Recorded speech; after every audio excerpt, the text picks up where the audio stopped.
everybody. Hey, Squid Raiders. That came from my stream to my stream. It is really weird redirecting to myself, but it's kind of cool actually. I'm glad it actually worked this time. Last time it didn't work. So anyway, on to this stream, and thank you for dealing with me being, housewife too, and having to fold 3 loads of laundry. They're all clean. There's just 3 loads. We are going to get into this CNN defamation trial. This was streamed January 7th of 2025. We are going to get straight into it. Luckily, chat replay is not available for this stream. But basically, this is Zachary Young. He's a U.S. Navy veteran. He's suing CNN over a 2021 segment that they did that claimed that he was an illegal profiteer who was profiting off of helping Afghans get out of Afghanistan. And that's pretty much all I know. I didn't really follow this case. I didn't really hear about it until it was streaming, and then I was just doing other things and never got the actual time to stream it. So we're going to do it now. So I am going to stream while I'm folding my laundry. We will get into this. I have it at 1.25 speed. If that is too fast, I don't know how these people talk. I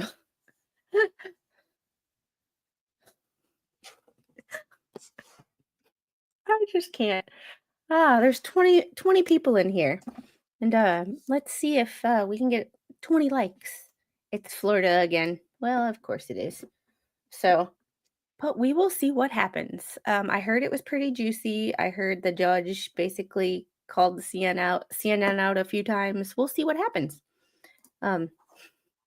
Oh, Gabby, you're fun. No, don't delete it. Don't delete it, because you said earlier today, oh, you guys made me ink. I feel like I need to put that on a t-shirt with like my logo and then like a splat of ink. So they probably all went to Tug in them, because a lot of those people they can't get enough of the What the Hales saga, and they like my stream because I just read the document and give my opinion on the documents, and they go to other places for the drama part, because I don't really do the drama because I don't have time to keep up with all that. So, and a lot of those people, I love them dearly, but they are not really trial watchers like some of the other people like I am. So, yeah, it's one of those, like, they like the lawsuit part of it, but they're not really trial watchers. So it is, but hopefully one day my goal is to get 75 to 100 people while streaming. 4 times in one day makes me feel young again. This is the cool kids table. Shh, don't tell anyone. Actually, tell everybody. I would like to get, 50, 75, but I know nights. Tug and Megan stream at night. Shizzy streams at night. The Expert streams at night. There's a bunch of stuff. I'm here for the banana denial drama. Hey, Patrick, how are you? But see, all the people that are in here right now chatting are all my mods, because y'all are my ride or dies. That's why you're my mods. And April's crocheting more, still here just listening while I crochet. I wish I could crochet. I don't have the coordination. Yeah, Shizzy streams pretty late and then super early in the morning, and I don't know when that man sleeps. I cannot do it. I don't have the energy to, I am not a morning person. We just the OGs. Yeah. Ozzy streams very late because that's for him, it's the middle of the day. So, oh, Patricia's here. All right, let's get this started. And I'm not actually sure when it starts. This is a pretty small courtroom. I'm not gonna lie.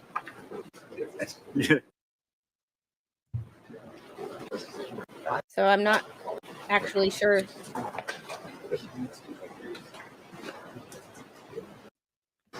This is one thing I did not get to do, is go through and figure out when things actually get started.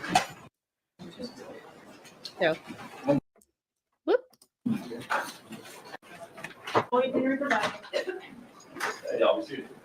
Everybody in this morning?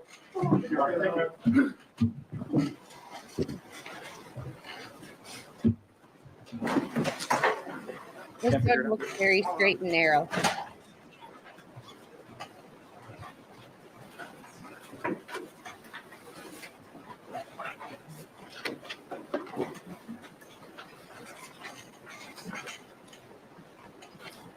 When you're ready.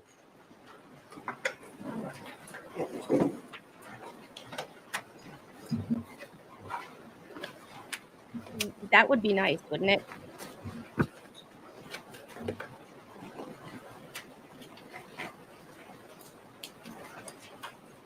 That is Zachary Young. That's the plaintiff.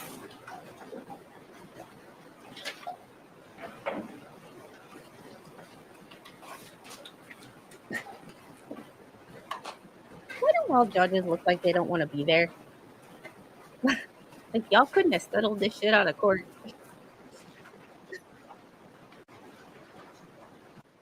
Anybody gonna start talking anytime soon? All right, we'll go on the record. Perfect. Y'all should have gotten an email, I don't know, somewhere around 8:30, 9 o'clock or something last night with the jury instructions that I melded together. Y'all have a chance to look at those. Yes. Your Honor, I think both sides, after you sent them, submitted red line tweets to your instruction. When did that I go? believe the plaintiff sent them first to Ms. Smith, and then we followed up shortly thereafter. Oh, all right. They just got to me this morning. I can't believe you weren't sitting at your computer waiting for them. That's a joke for the record. That's a joke. Oh. Yeah, do you happen to know what this judge's name is?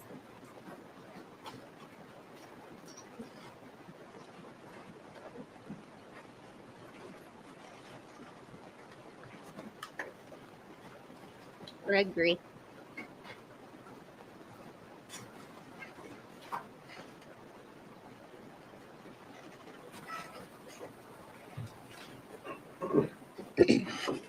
I just like that they said that's a joke for the record. Like I'm not insulting the court, just so you know. But people have a sense of humor. I can appreciate a lawyer with a good sense of humor.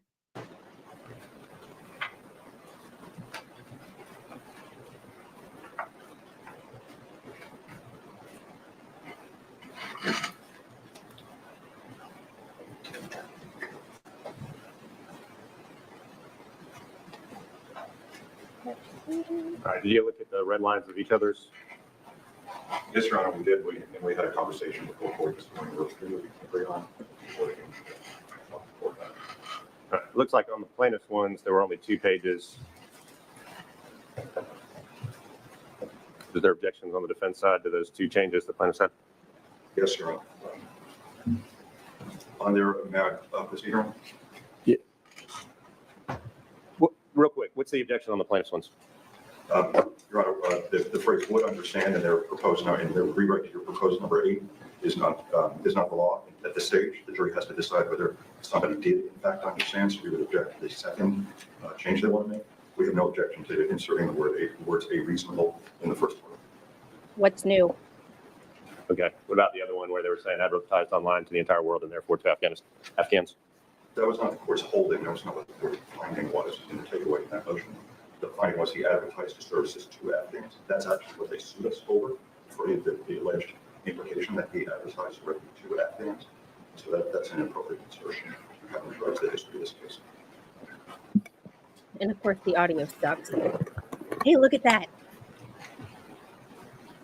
We have no objection to their second change, which is changing it from Young to plaintiff in that second to last bullet.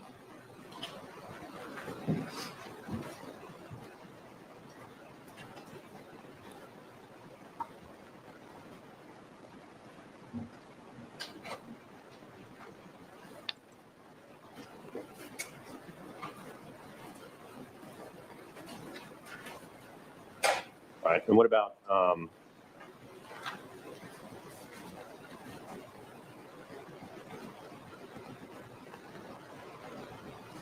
plaintiffs? Do you have objections to the ones proposed by the defense? We do, Your Honor. All right, real quick.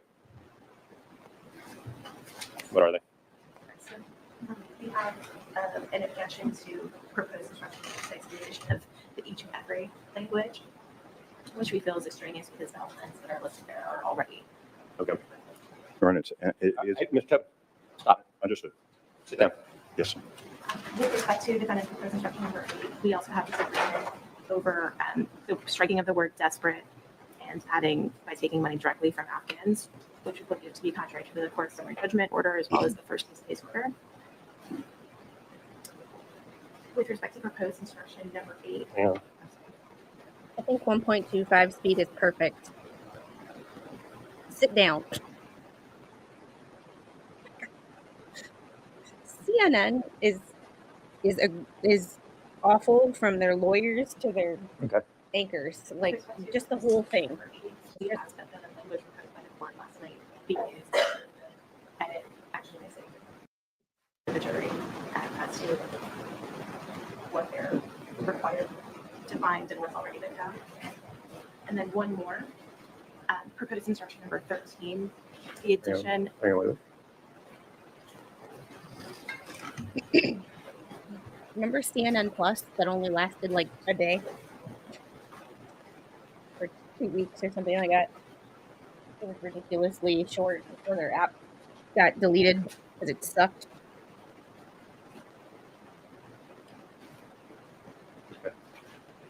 The addition of a separate section and definition of outrageous, that argument seems to come from, and that inclusion of that definition seems to come from general case law on defamation. It's, I think specifically case Which one are you looking at? This is proposed instruction number 13.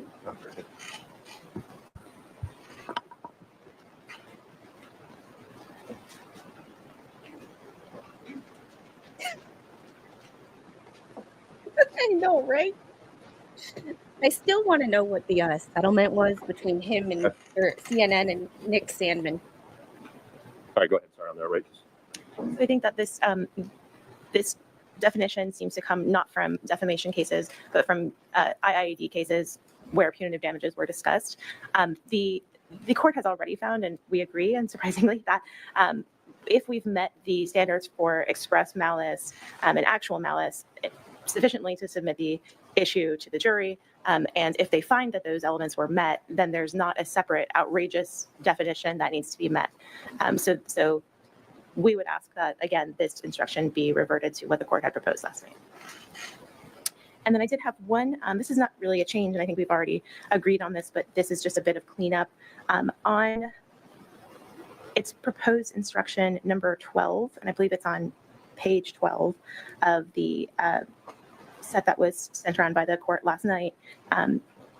There is in the third paragraph a one word that should be taken out, an extraneous word, and that is preponderance. I believe this happened when we were working through different versions and using something from case law that cited preponderance of the evidence rather than greater weight of the evidence. So we would just ask that the word preponderance be taken out and just greater weight of the evidence, which also appears there, be read to the jury. Do you have any issue with that on taking preponderance out of page 12, the instruction 12? Oh, that last one. Okay.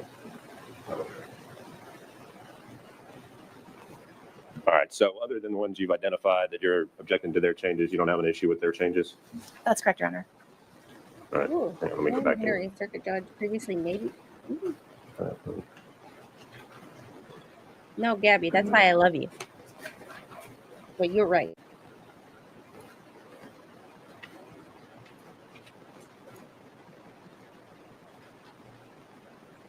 All right. So on proposed instruction 8 on page 7, did you have an objection to that? Where they changed the second paragraph?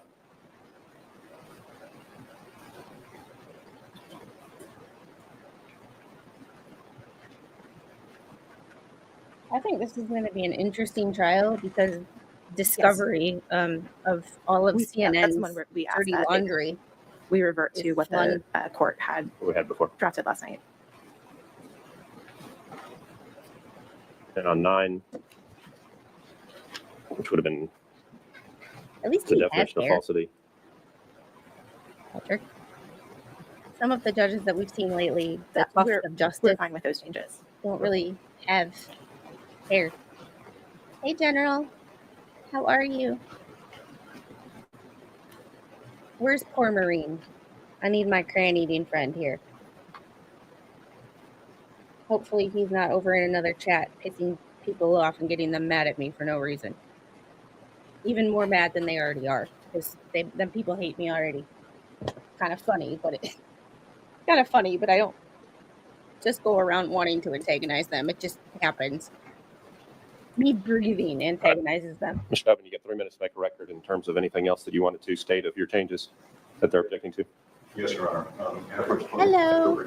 Yeah, this case is so interesting. As to instruction number 6, we think each and every element is necessary because it's not clearly disjunctive enough simply resting on the word "and" before that last element. So we think that's necessary and helpful to the jury to insert those words. On proposed instruction number 8 on page 6, Your Honor, we simply changed the language back to exactly what the court has already read the jury in the pre-voir dire instructions. Obviously, consistency is really important in these instructions. So we would ask the court to stand by its ruling yesterday and the language that it's already read. Your Honor, on instruction number, what's labeled number 8 on page 7, again, we discussed yesterday that if the court's going to instruct them about the implication and things that the court has already found, it's imperative to make clear that the court also make clear to the jury that it has not found that the implication is what plaintiff claims. That's the exact question for the jury. So that's the reason we would ask for that instruction.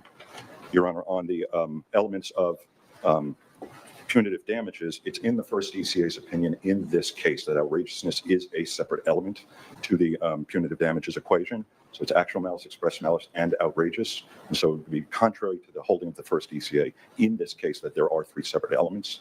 Anything else will be up to the jury to decide what evidence overlaps for each separate element, but they really need to have the separate element laid out. And that's simply what we did in the revision to this instruction. General, I know people have problems with it, but the name of it's not one of them. Any other record you want to make in terms of the instructions requested by the plaintiff? 3 minutes or less? No. In 3 minutes or less, any other record you want to make in terms of the requested changes by the plaintiff?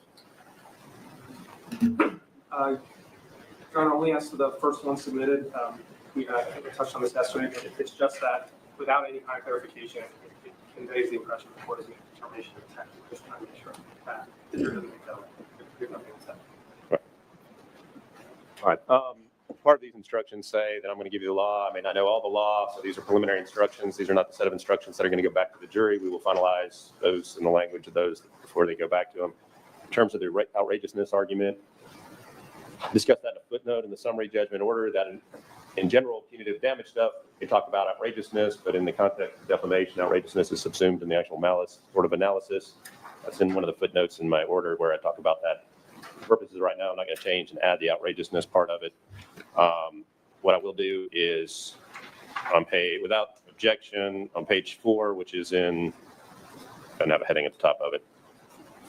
It's the bullet point of what the issues are in the case. I'm going to change Young's to plaintiffs.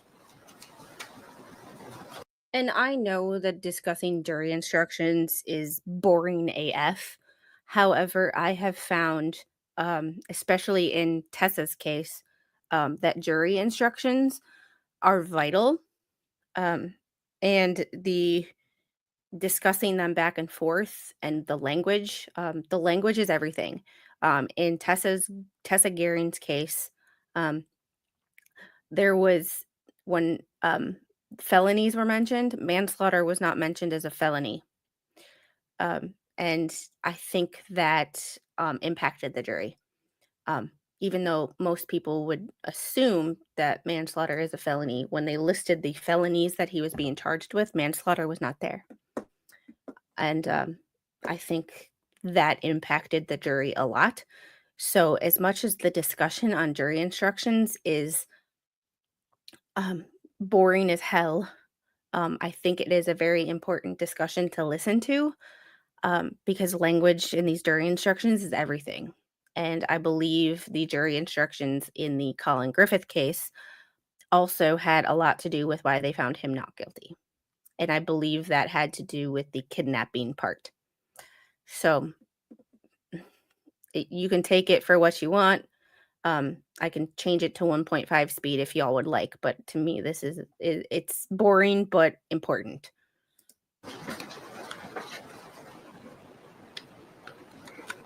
On page 8 which is it says at the top proposed instruction number 10, and it talks about the definition of defamatory.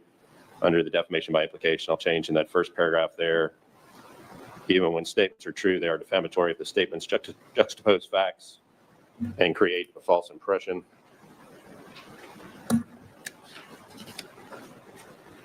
On page 10, without objection, and this is at the heading says proposed instruction 9 based on Florida, it's the definition of false or falsity. In the third paragraph, I'll change that to a statement is also materially false if it creates a materially false impression or implication, period. On page 12, which is proposed instruction 12, I'll take out the word preponderance in the third paragraph, second line. And otherwise,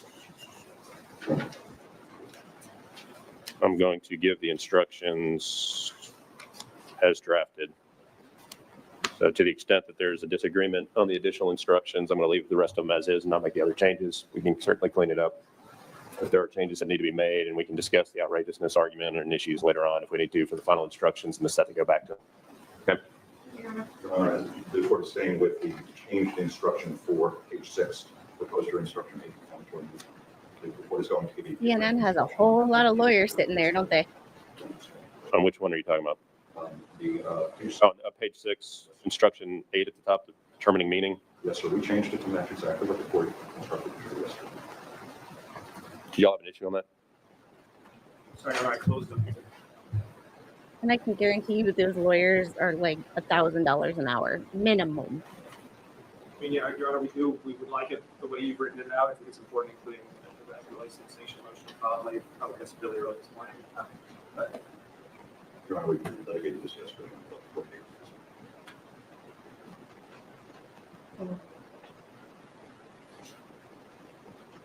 I had a transfer yesterday. No.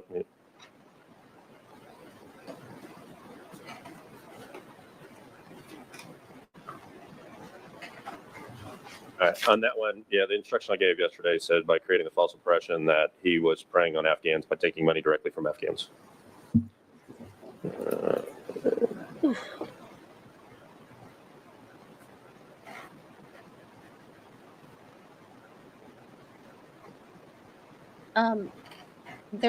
Their net worth. There was a report by another news outlet that says their net worth has dropped 50% between 2021 and 2023. So they're not as All right, first can afford it as they used to. On page 6, at the heading, it says defendant's proposed instruction number 8, determining meaning, how statements are to be construed. The second half of that first paragraph will be that is as implying that he was engaged in criminal activity or that he was preying on Afghans by taking money directly from Afghans. Okay. I have one thing to say about CNN, though. I have a lot of things to say, but one thing that's pertinent. So they have billions of dollars, not as much as they used to. Their net worth is 50% less than it was in 2021. However, that being said, they keep getting hit with these defamation suits. They got hit by a defamation suit from at least 2 other individuals that I know of. And yet they keep doing this shit. You would think that they would learn. Hey, Justin, how are you tonight? Maybe Musk should just buy them. That would be, I have a thing against billionaires owning media companies, but like doesn't Bezos own the Washington Post or the Washington Post? So like it's kind of like you just got to do it sometimes. But here's the thing though, like CNN keeps getting hit with these defamation suits, keeps settling or losing in court, yet they still keep defaming people. You would think that their management would learn from why they're losing money, why they're losing viewership and change, but they don't.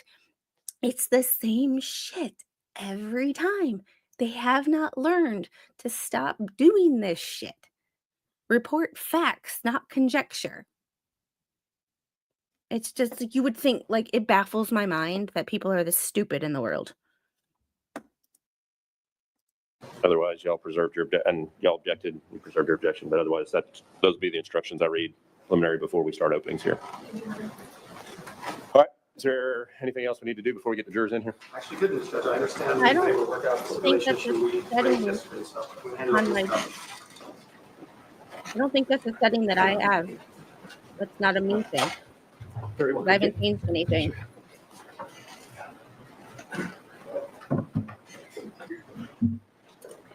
Well, right now it would And a be a reminder, conflict of everybody, if you interest. got a phone, make sure it's off or silent.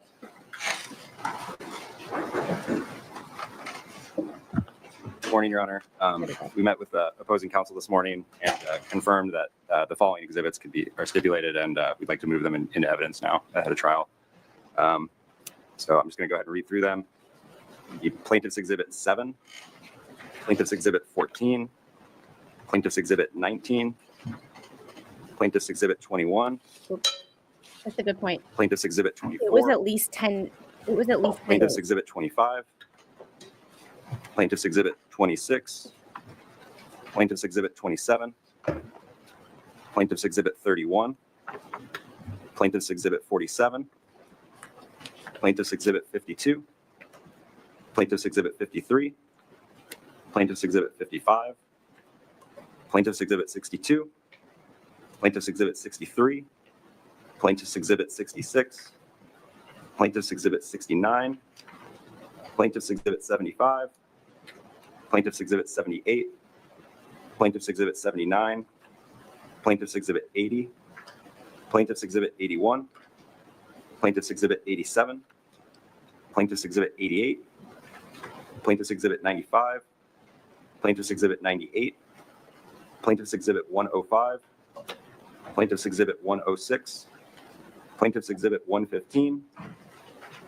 Plaintiff's Exhibit 120, Plaintiff's Exhibit 122, Plaintiff's Exhibit 125, Plaintiff's Exhibit 128, Plaintiff's Exhibit 129, Plaintiff's Exhibit 130, And for the record, I Plaintiff's hate Exhibit Jake 131. Tapper. I think he is Plaintiff's Exhibit the 132, worst person on CNN now that Plaintiff's Don Exhibit Lemon is gone. 136, Plaintiff's Exhibit 137, That is my personal opinion. Plaintiff's Exhibit 142, Plaintiff's Exhibit 156, Plaintiff's Exhibit 157, Plaintiff's Exhibit 159, Plaintiff's Exhibit 165, Plaintiff's Exhibit 168, Flash Man, it took Plaintiff's Exhibit 169, every Thursday. It Plaintiff's took Exhibit 170, Vice's almost Plaintiff's 2 Exhibit years to get through Road Bay. 174,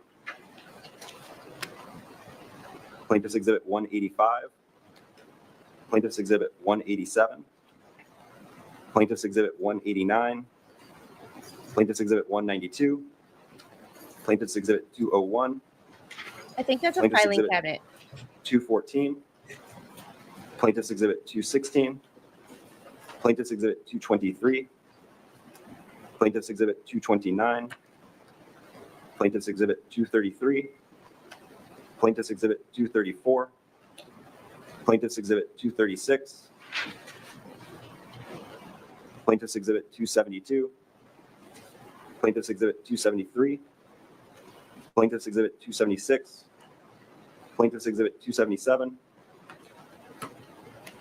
Plaintiff's Exhibit 313, Plaintiff's Exhibit 330, Plaintiff's Exhibit 332, Plaintiff's Exhibit 333, Bingo. Plaintiff's Exhibit Bingo. 334, Plaintiff's Yeah, Exhibit bingo. 348, I should have made a bingo card. as well as Plaintiff's Exhibit Next week 82, I'll make a bingo card. Plaintiff's Exhibit 84, Plaintiff's Exhibit 92, Hopefully next Wednesday I won't be Plaintiff's folding Exhibit loads of 94. laundry.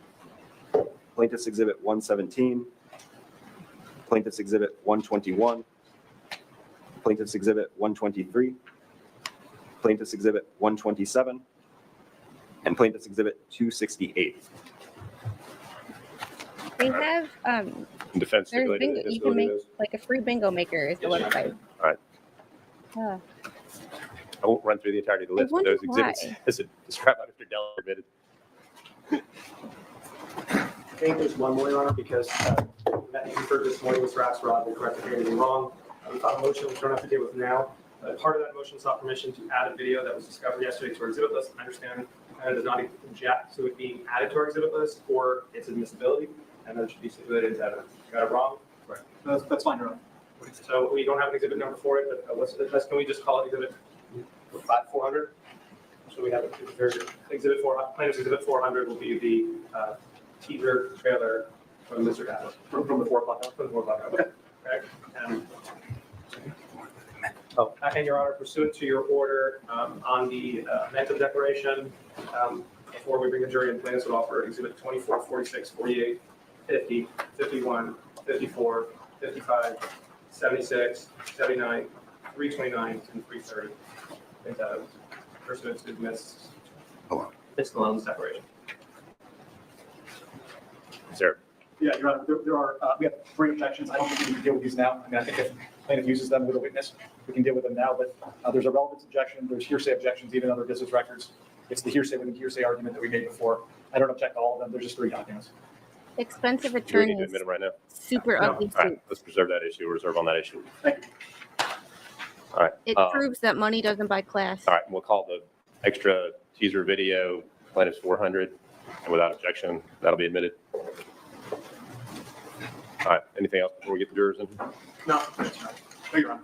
All right, and you gonna bring them around this way? Or you can bring that around?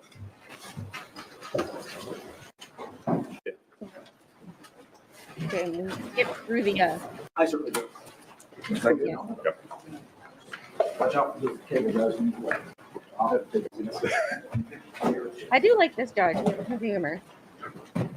But it, the lawyers prove that money doesn't buy class. Yeah, that's the one.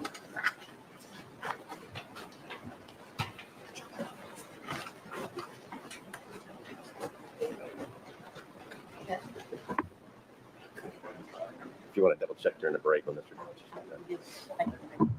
Yeah. And I guess at some point, whatever those exhibits were,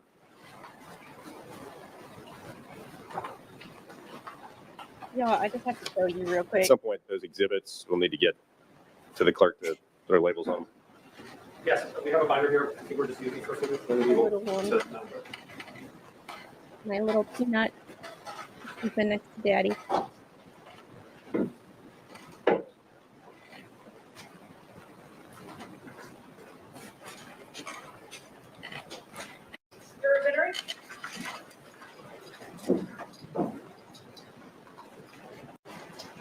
The first row and 4 in this.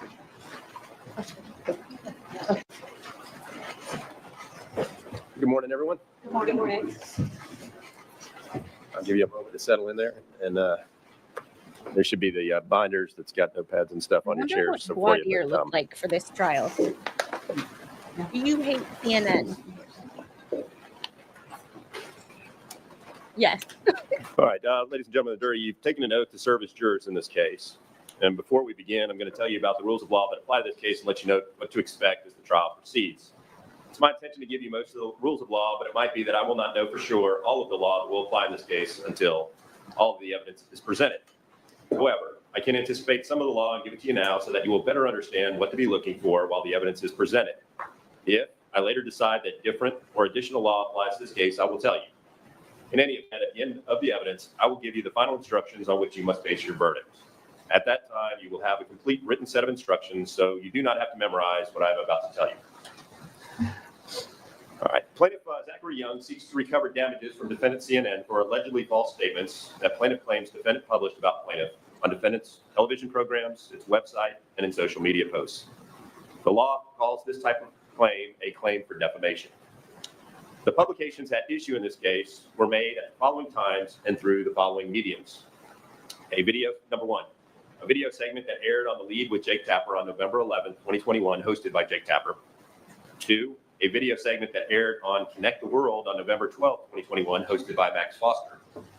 3, a video segment that aired on CNN Newsroom on November 13, 2021, hosted by Boris Sanchez and Amara Walker. 4, a video segment that aired on CNN Newsroom on November 13, 2021, hosted by Jim Acosta. 5, a video segment that aired on CNN Newsroom on November 14, 2021, hosted by Michael Holmes. 6, a video posted on Facebook. 7, a video posted on CNN's website. 8, the lead tweet.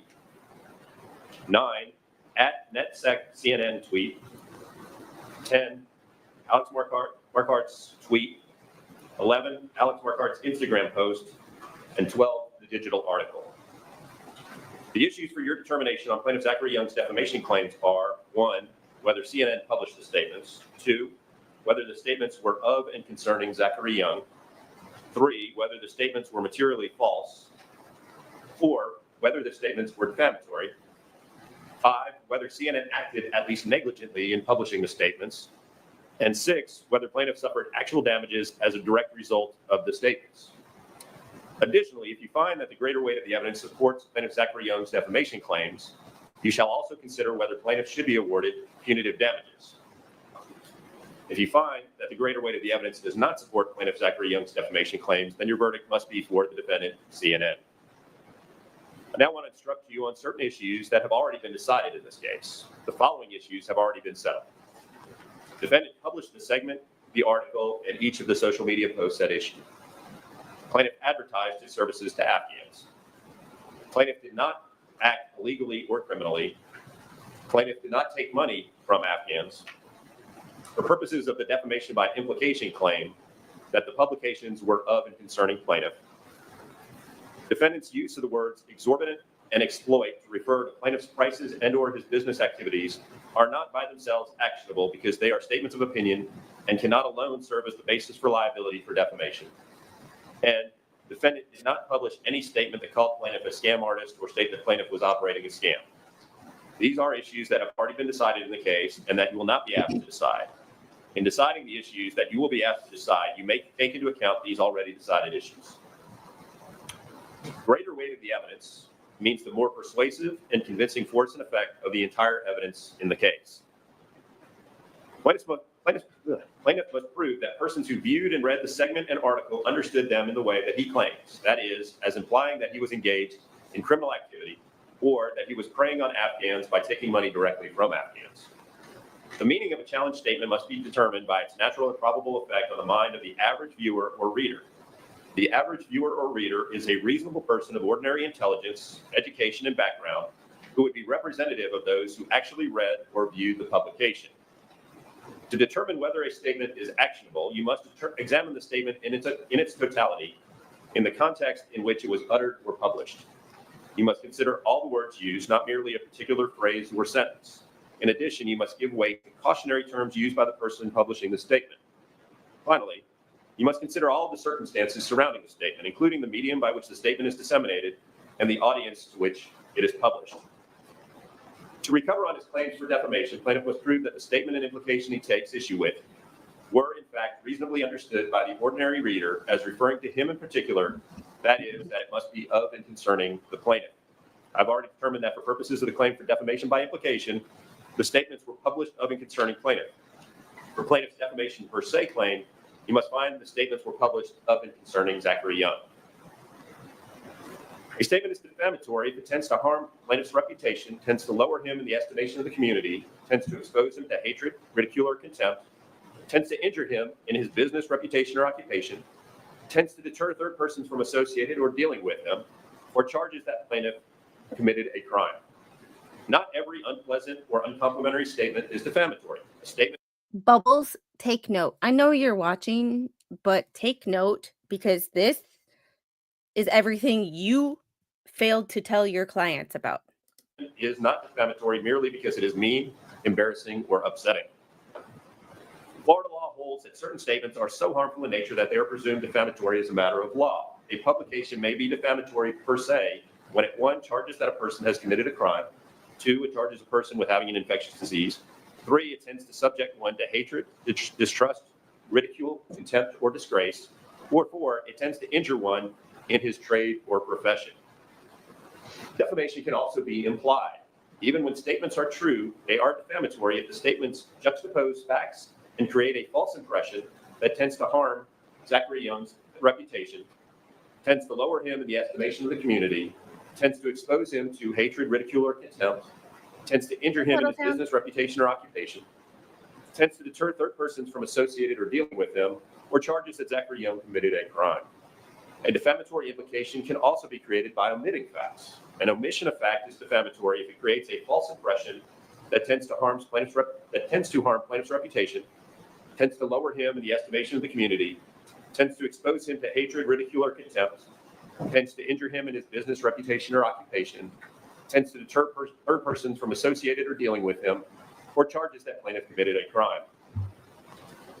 To recover, the statement and implication about which plaintiff complains must be materially false. You're right. A statement is materially false if the substance or gist of the statement conveys a materially different meaning than the truth would have conveyed. Oh my God, you're A right. statement is also materially false if it creates a materially false impression or implication. To determine whether a statement is materially false, you should consider the context in which the statement was made. The fact that a publication may have contained some false information does not necessarily make the publication materially false. Minor inaccuracies regarding factual information do not make a publication or statement false. If the gist or sting of the allegedly defamatory statement produces the same effect in the mind of the recipient as the precise truth would have produced, then the statement is substantially true and not materially false. To be materially false, the statement must be factual in nature rather than statements of opinion. Negligence is the failure to use reasonable care, which is the care that a reasonably careful person would use under life circumstances. What's a reasonable person? A statement is a legal cause of loss, injury, or damage if it directly and in natural and continuous sequence produces or contributes substantially to producing such loss, injury, or damage, so that it can reasonably be said that, but for the defamation, the loss, injury, or damage would not occur. In order to be regarded as a legal cause of loss, injury, or damage, a statement need not be the only cause. A statement may be a legal cause of loss, injury, or damage, even though it operated in combination with the act of another, if the defamation contributes substantially to producing such loss, injury, or damage. If you find for plaintiff on the defamation claims, you should award plaintiff an amount of money that will fairly and adequately compensate him for such damage as the greater weight of the evidence shows was caused by the statements and publications of the statements in question. If you find that the statement and implication plaintiff ascribes to the segment and article were not the legal cause of any actual injury to plaintiff, then your verdict must be for defendant.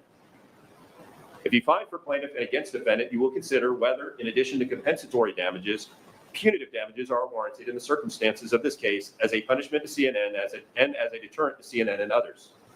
Punitive damages may be awarded if you find by clear and convincing evidence that CNN acted with express malice and actual malice.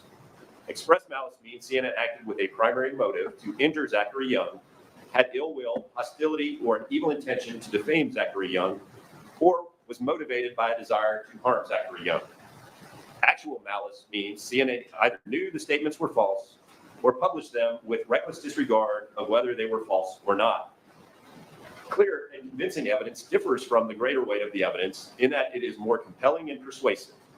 Clear and convincing evidence is evidence that is precise, explicit, lacking in confusion, and of such weight that it produces a firm belief or conviction without hesitation about the matter in issue.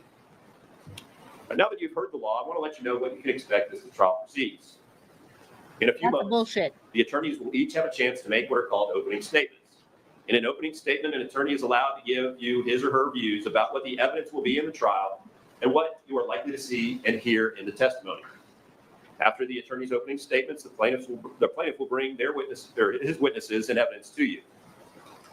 Evidence is the information that the law allows you to see or hear in deciding this case. Evidence includes the testimony of witnesses, documents, and anything else that I instruct you to consider. A witness is a person who takes notes to tell the truth and then answers attorney's questions for the jury. The answering of attorney's questions by witnesses is called giving testimony. Testimony means statements that are made when someone has sworn an oath to tell the truth. The plaintiff's lawyer will normally ask a witness the questions first. That is called direct examination. Then the defense lawyer may ask the same witness additional questions about whatever the witness has testified to. That is called cross-examination. Certain documents or other evidence may also be shown to you during direct or cross-examination. After the plaintiff's witnesses have testified, the defendant will have the opportunity to put witnesses on the stand and go through the same process. Then the plaintiff's lawyer gets to do cross-examination. The process is designed to be fair to both sides. It is important that you remember that testimony comes from witnesses. The attorneys do not give testimony, and they are not themselves witnesses. Sometimes the attorneys will disagree about the rules for trial procedure when a question is asked of a witness. When that happens, one of the lawyers may make what is called an objection. The rules for a trial can be complicated, and there are many reasons for attorneys to object. You should simply wait for me to decide how to proceed. If I say an objection is sustained, that means that the witness may not answer the question. If I say the objection is overruled, that means the witness may answer the question. When there is an objection and I make a decision, you must not assume from that decision that I have any particular opinion, other than that the rules for conducting a trial are being correctly followed. If I say a question may not be asked or answered, you must not try to guess what the answer would have been. That is against the rules too. Sometimes I will need to speak to the attorneys about legal elements of the case that are not appropriate for the jury to hear. The attorneys and I will try to have as few of these conferences as possible while you are giving us your valuable time in the courtroom. But if we do have to have such a conference during testimony, we will try to hold the conference at the side of my desk so that we do not have to take a break and ask you to leave the courtroom. Breaks in an ongoing trial are usually called recesses. During a recess, you still have your duties as a juror and must follow the rules even while having coffee at lunch or at home. After all the evidence has been presented to you, I will instruct you in the law that you must follow. It is important that you remember these instructions to assist you in evaluating the final attorney presentations, which come next, and later during your deliberations, to help you correctly sort through the evidence to reach your decision. The attorneys will then have the opportunity to make their final presentation to you, which are called closing arguments. This is After you have Trial heard the closing 101. arguments, I will instruct you further in the law, as well as explain to you the procedures you must follow to decide the case. After you hear those final instructions, you will go to the jury room and discuss and decide the questions I have put on a verdict form. You will have a copy of the jury instructions to use during your discussions. The discussions you have and the decisions you make are usually called jury deliberations.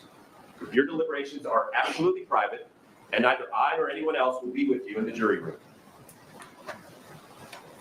When you have finished answering the questions, you will give the verdict form to the bailiff, and we will all return to the courtroom where your verdict will be read. When that is completed, you will be released from your assignment as a juror. Finally, before we begin the trial, I want to give you a brief explanation of rules you must follow as the case proceeds. You must pay close attention to the testimony and other evidence as it comes into the trial. However, you must avoid forming any final opinion or telling anyone else your views on the case until you begin your deliberations. This rule requires you to keep an open mind until you have heard all of the evidence, and it's designed to prevent you from influencing how your fellow jurors think until they have heard all the evidence and had an opportunity to form their own opinions. The time and place for coming to your final opinions and speaking about them with your fellow jurors is during deliberations in the jury room. After all the evidence has been presented, Gabby, you're smarter than both me. the arguments have been made, and I've instructed you on the law. It is important that you hear all of the facts and that you hear the law and how to apply it before you start deciding anything. It is the things you hear and see in this courtroom that matter in this trial. The law tells us that a juror can consider only the testimony and other evidence that all the other jurors have also heard and seen in the presence of the judge and the lawyers. Doing anything else is wrong and against the law. That means that you must not do any research or investigation, directly or indirectly, about the case. You must not obtain any information about the case or about anyone involved in the case from any source whatsoever. This includes reading newspapers, watching television, or using a computer, cell phone, the internet, any electronic device, or any other means at all to get information related to this case or the people and places involved in this case. You must ignore any information about the case you might see, even accidentally, from news media or the internet or your social media platforms. This is because you must base the decisions you will have to make in this case solely on what you hear and see in this courtroom. This applies whether you are in the courthouse, at home, or anywhere else. You must not visit places mentioned in the trial or use the internet to look at maps or pictures of any place discussed during the trial. Do not provide any information about this case to anyone, including friends or family members. Do not let anyone, including the closest family members, make comments to you or ask questions about the trial. Jurors must not have discussions of any sort with friends or family members about the case or the people and places involved. So, do not let even the closest family members make comments to you or ask questions about the trial. In this age of electronic communications, I want to stress again that just as you must not talk about this case face-to-face, you must not talk about this case by using an electronic device. You must not use phones, tablets, computers, or other electronic devices to communicate about this case. Do not send or accept any messages related to this case or your jury service. Do not discuss this case or ask for advice by any means at all, including posting on social media, including electronically, or on the internet through email, text messaging, blogs, or social media, or any other electronic communication whatsoever. When we are in a recess, do not discuss anything about the trial or the case with each other or with anyone else. If attorneys approach you, don't speak with them. The law says they are to avoid contact with you. If an attorney will not look at you or speak to you, do not be offended or form a conclusion about that behavior. The attorney is not supposed to interact with jurors outside of the courtroom and is only following the rules. The attorney is not being impolite. If an attorney or anyone else does not try to speak with you or says something about, if an attorney or anyone else does try to speak with you or says something about the case in your presence, please inform the bailiff immediately. Only you get to deliberate and answer the verdict questions at the end of the trial. I will not intrude in your deliberations at all. I am required to be neutral. You should not assume that I prefer one decision over another.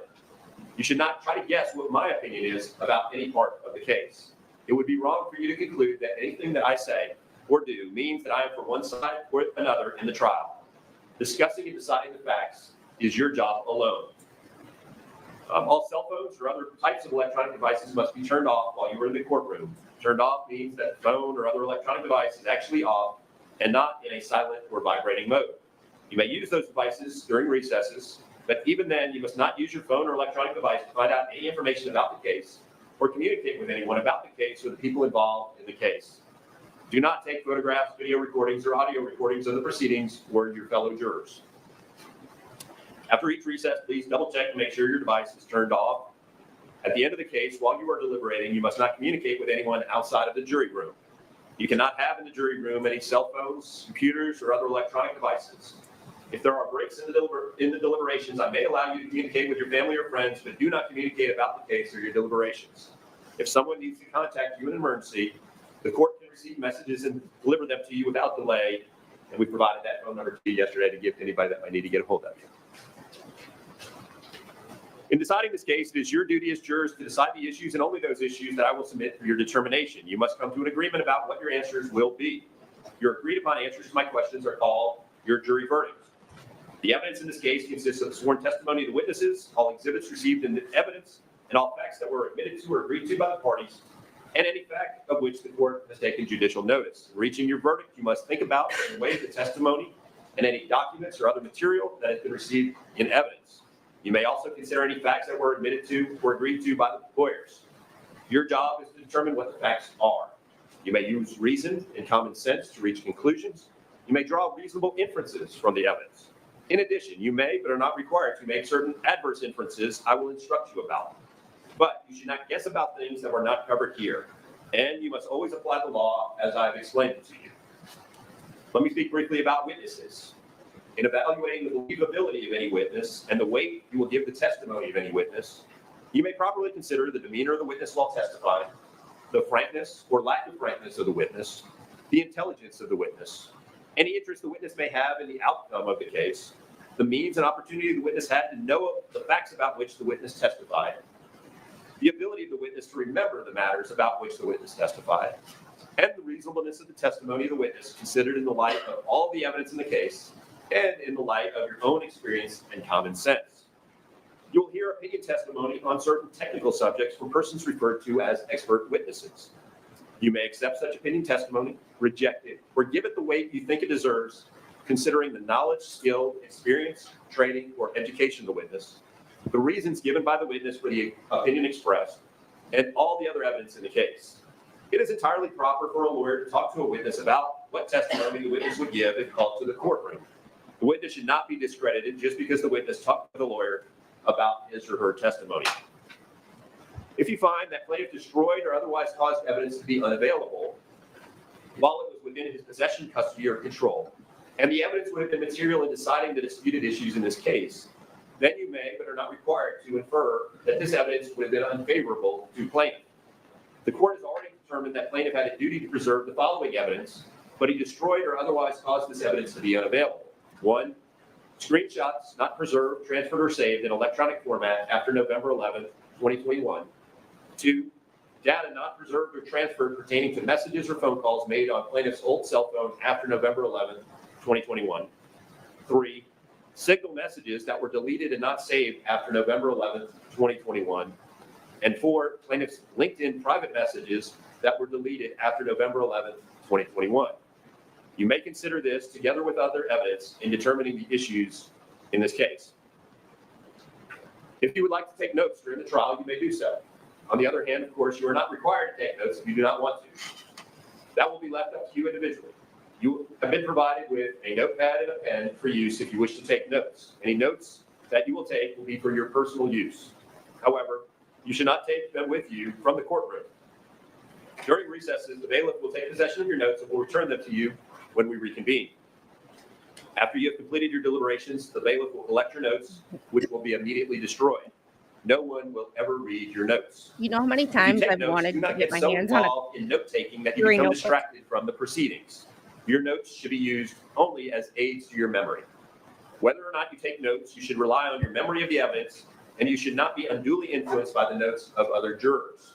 Notes are not entitled to any greater weight than each juror's memory of the evidence. During the trial, you may have a question about the proceedings. If so, please write it down and hand it to the bailiff, who will then hand it to me. I will review your question with the parties and their attorneys before responding. You may also have a question you think should be asked of a witness. If so, there is a way for you to request that I will ask the witness a question. Oh, jury After all the questions. attorneys I have love completed jury their questioning of the witness, I will ask each of you if you have questions of that witness. I will then give you a sufficient amount of time to write down a question on a piece of paper. If you don't have a question, you don't need to write down anything on a piece of paper. I'll ask you to tear out that paper from your notepad, fold it over, and pass it to the bailiff. The bailiff will hand you your questions. I will review your questions. I probably will have a discussion with the attorneys about the questions that are submitted. Under our law, only certain evidence may be considered by a jury in determining a verdict. You are bound by the same rules of evidence that control the attorney's questions. If I decide that the question may not be asked under our rules of evidence, I will tell you. Otherwise, I will direct the question to the witness. The attorneys may then ask follow-up questions if they wish. By providing this procedure, I do not mean to suggest that you must or should submit written questions for the witnesses. In most cases, the lawyers will have asked the necessary questions. As I instructed you before this trial started, you as jurors will decide this case based solely on the evidence presented in this courtroom. After you leave here, you must not conduct any research directly or indirectly about this case, including the facts, legal issues, or the individuals and entities involved. This is important for the same reasons that jurors have long been instructed to limit their exposure to traditional forms of media and information such as television and newspapers. You also must not communicate with anyone in any way about this case. And you must ignore any information about the case that you might see on the internet or social media, including through email, text messaging, blogs, or social media, such as Facebook or X, or any other electronic communication whatsoever. Any other instructions from the plaintiff before we do openings? No, Your Honor. Anything else from the defense? No, Your Honor. Thank you. All right. All right. Now you've got those instructions. We'll proceed with opening statements. Plaintiff, Reed. Your Honor, Mr. Roach will bring the opening statements. All right. Rich. So I think we'll make it through opening statements and then we'll call it a night. So we'll see what, that way we start fresh with the first witness next week. All right, y'all ready? Ready. Whenever you're ready, Mr. Rich. Senator, do you mind if I move away from the podium? Talk into the In August microphone. 2021, as American troops withdrew from Afghanistan under President Joe Biden's orders. Okay. Before he gets started, I just have a timing question that if anybody knows the answer to it or has a theory on it, let me know. This happened in 2021, during and after the botched and extremely shitty Afghanistan withdrawal. So there is that, but this is not going to trial until after the presidential election. Was that just a coincidence or was that purposeful? Because if this happened before the presidential election and Joe Biden was running for president again, would that have affected would that have further affected the outcome? Because we all know that, we all know the outcome. But like it was just timing that this happened in 2021 and it's just now going to court. Does anybody else find that timing really weird, or is it just me being the conspiracy theorist. The world braced for the Taliban's return to power. Anyone watching the news at that time witnessed the chaotic situation that unfolded as millions of people attempted to flee the war-torn country. 13 But service CNN members reporters, died. sitting at their desks in Washington, D.C., wanted to tell Americans an even more sensational story.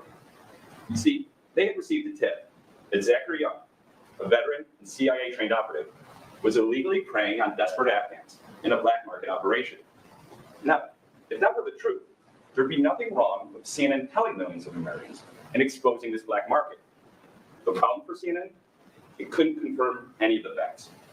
It tried to get evidence that Zach is charging Afghans, but everyone they spoke to either said that they had never heard of Zach, or that Zach only worked with corporations like Bloomberg, who wanted to pay professionals like Zach to get their people out of the country. The facts didn't matter. CNN felt that they had a sensational story that would drive ratings, and they didn't care about the truth. How do we know that? Because the emails and behind-the-scenes video footage show that CNN took pleasure in casting Zach as the villain for their hit piece. To use the words of CNN's lead reporter on the story, it was all theater. The week before this story was set to air, that same lead reporter texted his editor, "I'm going to nail that Zachary Young motherfucker." That editor texted him back, "I'm going to hold you to that, cowboy." And as they were putting the finishing touches on a hit piece that would upend Zach's entire professional reputation, that same lead reporter wrote to another colleague, "It's Zach's funeral, bucko."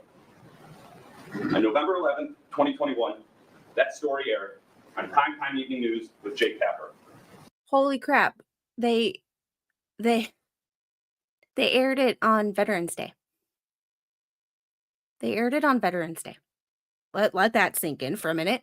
And if I was a jury member as a Navy veteran, that would affect me, that they not only did it, they did it on Veterans Day. Corey, Zach's face was plastered across TV screens around the world, painting him as a black market operator who preyed upon desperate Afghans. Well, guess what? Not everybody saw him because nobody watches CNN. We're in this courtroom today because CNN chose fear over truth and destroyed the life of an American patriot. You're going to hear how this story turned Zach's life upside down, despite warnings from CNN's own employees that the story had more holes than Swiss cheese and was 80% emotion and 20% obscured fact. When CNN's attorneys get up here, they're going to play the same playbook that CNN did, and try to convince each of you that Zach is a bad guy, even though they know that Zach didn't do anything illegal and he didn't take any money from Afghans. They know this because they've spent the 3 years since that hit piece aired trying to dig up any dirt they could on Zach, and they've come up empty-handed. You heard the court read you instructions this morning that Zach didn't do anything illegal. You heard the court tell you that Zach didn't take any money from Afghans. There simply is no excuse for what CNN did, and we're going to show that to you through the evidence. This trial is important, not just for Zach. At the end of this case, my partner, Bill Friedman, is going to get up here, and he's going to summarize all the evidence that you're going to hear over the next couple of weeks. And you're going to have an opportunity to send a message. That message will be heard not just in CNN's courtroom, but by every news organization in America. The message that we're going to ask you to send is that reckless journalism is un-American, it's dangerous, and if media companies engage in theater in the newsroom, Americans will hold them accountable in the courtroom. Ladies and gentlemen of the jury, thank you for your service. My name is Kyle Roche, and I'm joined at counsel's table with my partners, Val Friedman and Joe Delich, and together we have the privilege of representing. Whoa, this is new to me. Have any of you ever seen attorneys on either side in any case, criminal or civil, introduce themselves to the jury? That is new to me. In all the trials I've ever watched, I've never seen that. Zachary Young. Also with us back there is Corey Allen. He's going to make sure that all the exhibits and all the technology work smoothly throughout this trial. I want to spend the rest of my time with you this morning covering two topics: the evidence and the issues you will decide at the end. The evidence can be broken down into three different time periods. First, I'm going to introduce you to Zachary Young, about how he served this country and about the business he ran before CNN upended his life. Next, we're going to cover the events that unfolded at CNN's headquarters between October and November 2021. This is the period of time that CNN pitched, pursued, and published their hit piece on Zach. This period concludes on November 11, 2021, when that hit piece aired on Jake Tapper. And as you heard from the judge's instructions this morning, the multiple publications at CNN republished thereafter on different shows and also on CNN.com. Finally, we're going to conclude with the aftermath, when Zach's reputation went from patriot to criminal. And when his career as a private intelligence and security consultant went from making him more than $350,000 a year to being worthless. We'll conclude today by addressing the issues that each of you will have to decide. There's 3 questions, at a high level, 3 questions that you're going to have to answer at the end of the trial. And all of the evidence that we're going to show you is going to help you decide each of those 3 issues. Let's start with the evidence. You heard yesterday and this morning that this is a defamation case. The judge read you the instructions, but at a high level, to defame someone means you've done harm to their reputation by publishing a material fact that is untrue. So, in order for you to understand the harm that Zach suffered by CNN's publication, you need to understand who he was before CNN put his face on TV screens around the world. Zach is 49 years old, and he was born in Pennsylvania. He had a typical American childhood, and like many young boys, he grew up proud of his country. Okay, Flashman, He has it's 3 the brothers, first time I've seen it Matt, that I his can brother over remember. there, and he was raised by his mom. In the early 1990s, Zach, after his parents divorced, Zach moved with his mom to Wellington, Florida, which is about an hour outside Palm Beach, West Palm Beach. After he graduated high school, Zach enrolled in college in South Florida, where he pursued a degree in history. But towards the end of his studies, Zach felt a calling to serve his country. So in 1997, he decided to pause his studies and pursue and join the Navy to become a Navy SEAL. During Zach's 3 years in the Navy, his scores were off the charts. Unfortunately, you're going to hear that towards the end of his training, he suffered a serious injury in a dangerous training exercise when a boat fell on his head, and it was discovered that he had suffered multiple herniated discs in his lower back. As a result, the Navy forced him to medically retire, and he was honorably discharged. Zach returned to college and finished his degree in history. But he made a commitment to himself to overcome that injury and still serve this country. So, not only did he decide to pursue graduate studies, but he also decided to take what he had learned in the Navy and join an intelligence operations company called Blackwater. Blackwater was founded in 1997 by a former Navy SEAL. I don't like At Blackwater. Blackwater, Zach continued to build on that skill set that he learned in the Navy, learning additional skills such as land combat, use of foreign weapons, battlefield first aid, and how to navigate dangerous foreign terrain. Between his Actually, time not in that the I can Navy remember. and at Blackwater, he developed a particular set of skills that very few Americans possess. Or if they did, I He forgot. was deployed multiple tours in conflict regions, including Afghanistan and Pakistan. His mission, while he was deployed, was to provide personal protection to U.S. diplomats and employees of a U.S. government agency as they worked to gather intelligence that would help America take down the Taliban. During this time, one particular government agency took an interest in Zach. Now, Zach is not going to be able to testify directly to you about the name of that agency because of his obligations. But evidence produced by CNN and a third party in this litigation, in the discovery phase of this litigation, show that that agency was the CIA. In 2002, Zach went through a 2-year recruitment process with the CIA, where he was subjected to numerous interviews, cognitive ability testing, and psychological evaluations. In 2004, he was hired by the CIA. Now, Objection, Your Honor. Whoa, This was covered by one of your early pretrial rulings. shut up. we discussed this yesterday. There's documents produced in this case that the jury's going to see. In terms of, I mean, I'm not going to go go beyond those. I'll sustain the objection. Thank you. You can't cover anything more about Zach's time in the CIA because that information is confidential. Very few people even knew about his affiliation with the CIA, and those who did, like his wife, were given very few details. They never knew where he was going, what he was doing, or who he'd be meeting with. Zach's work took him all around the world, and he ended up in Vienna, the capital of Austria. It was there that he met his wife, Irina, and after many years of service to the U.S. government, he decided to settle down in Vienna with his wife. He remains a U.S. citizen, paying U.S. taxes, and voting in U.S. elections. Do you remember that company, Blackwater, we talked about a few minutes ago? Well, after Zach retired from government service, he decided to pursue a career as a private intelligence and security consultant, with dreams of one day building a company like Blackwater where he could work with like-minded patriots. Over a 3-year period, he worked for 3 different intelligence firms: Arrow, Frontier, and Near East Consulting. And you're going to hear a lot in this trial that this work in this particular industry that I hadn't heard about until I started working on this case. It's based primarily on word of mouth. And during Zach's time at Arrow, one of the 3 companies I told you he worked at, he met a group of other professionals that, together with Zach, came up with a revolutionary idea. A private company founded by the dream team of American intelligence professionals that would help countries abroad, American allies, develop out their intelligence operations. In 2018, Zach's big break came when an American company called DynCorp landed a $400 million project to help the Saudi Arabian government build out the program that Zach had helped develop. Unsurprisingly, the first person that they decided to hire was Zach. And until about 2021, Zach worked as a director of training and in various other roles for DynCorp. His career as a private intelligence and security consultant was taking off, and he was proud of the work that he was doing in the private sector. Around this time, towards the end of August 2021, a new group of companies developed a need for Zach's skill set. See, this was the time, August 21, when the Biden administration began to administer some evacuations from Afghanistan, but it wasn't enough. American and European companies needed help getting their people out of the country.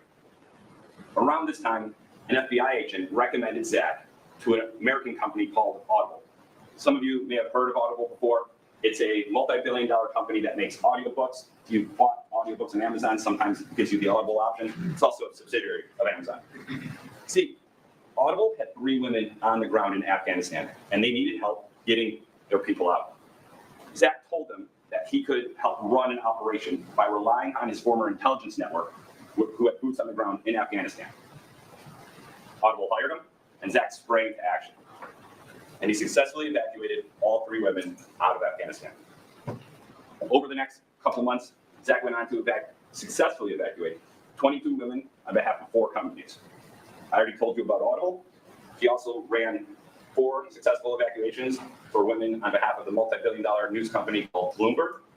And he evacuated an additional 15 women on behalf of 2 nonprofit organizations, one called Hero Inc.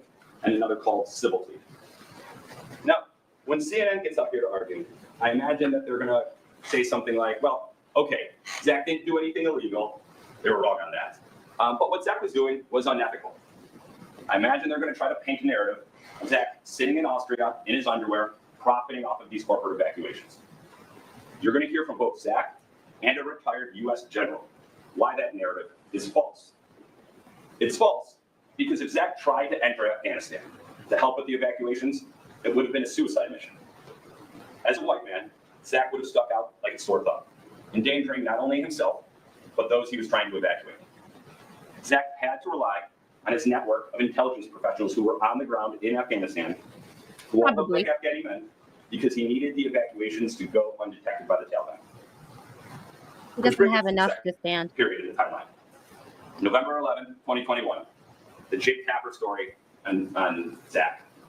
I want to take you inside the headquarters of CNN in the days and weeks leading up to their airing of that hit piece. The timeline here is actually very short.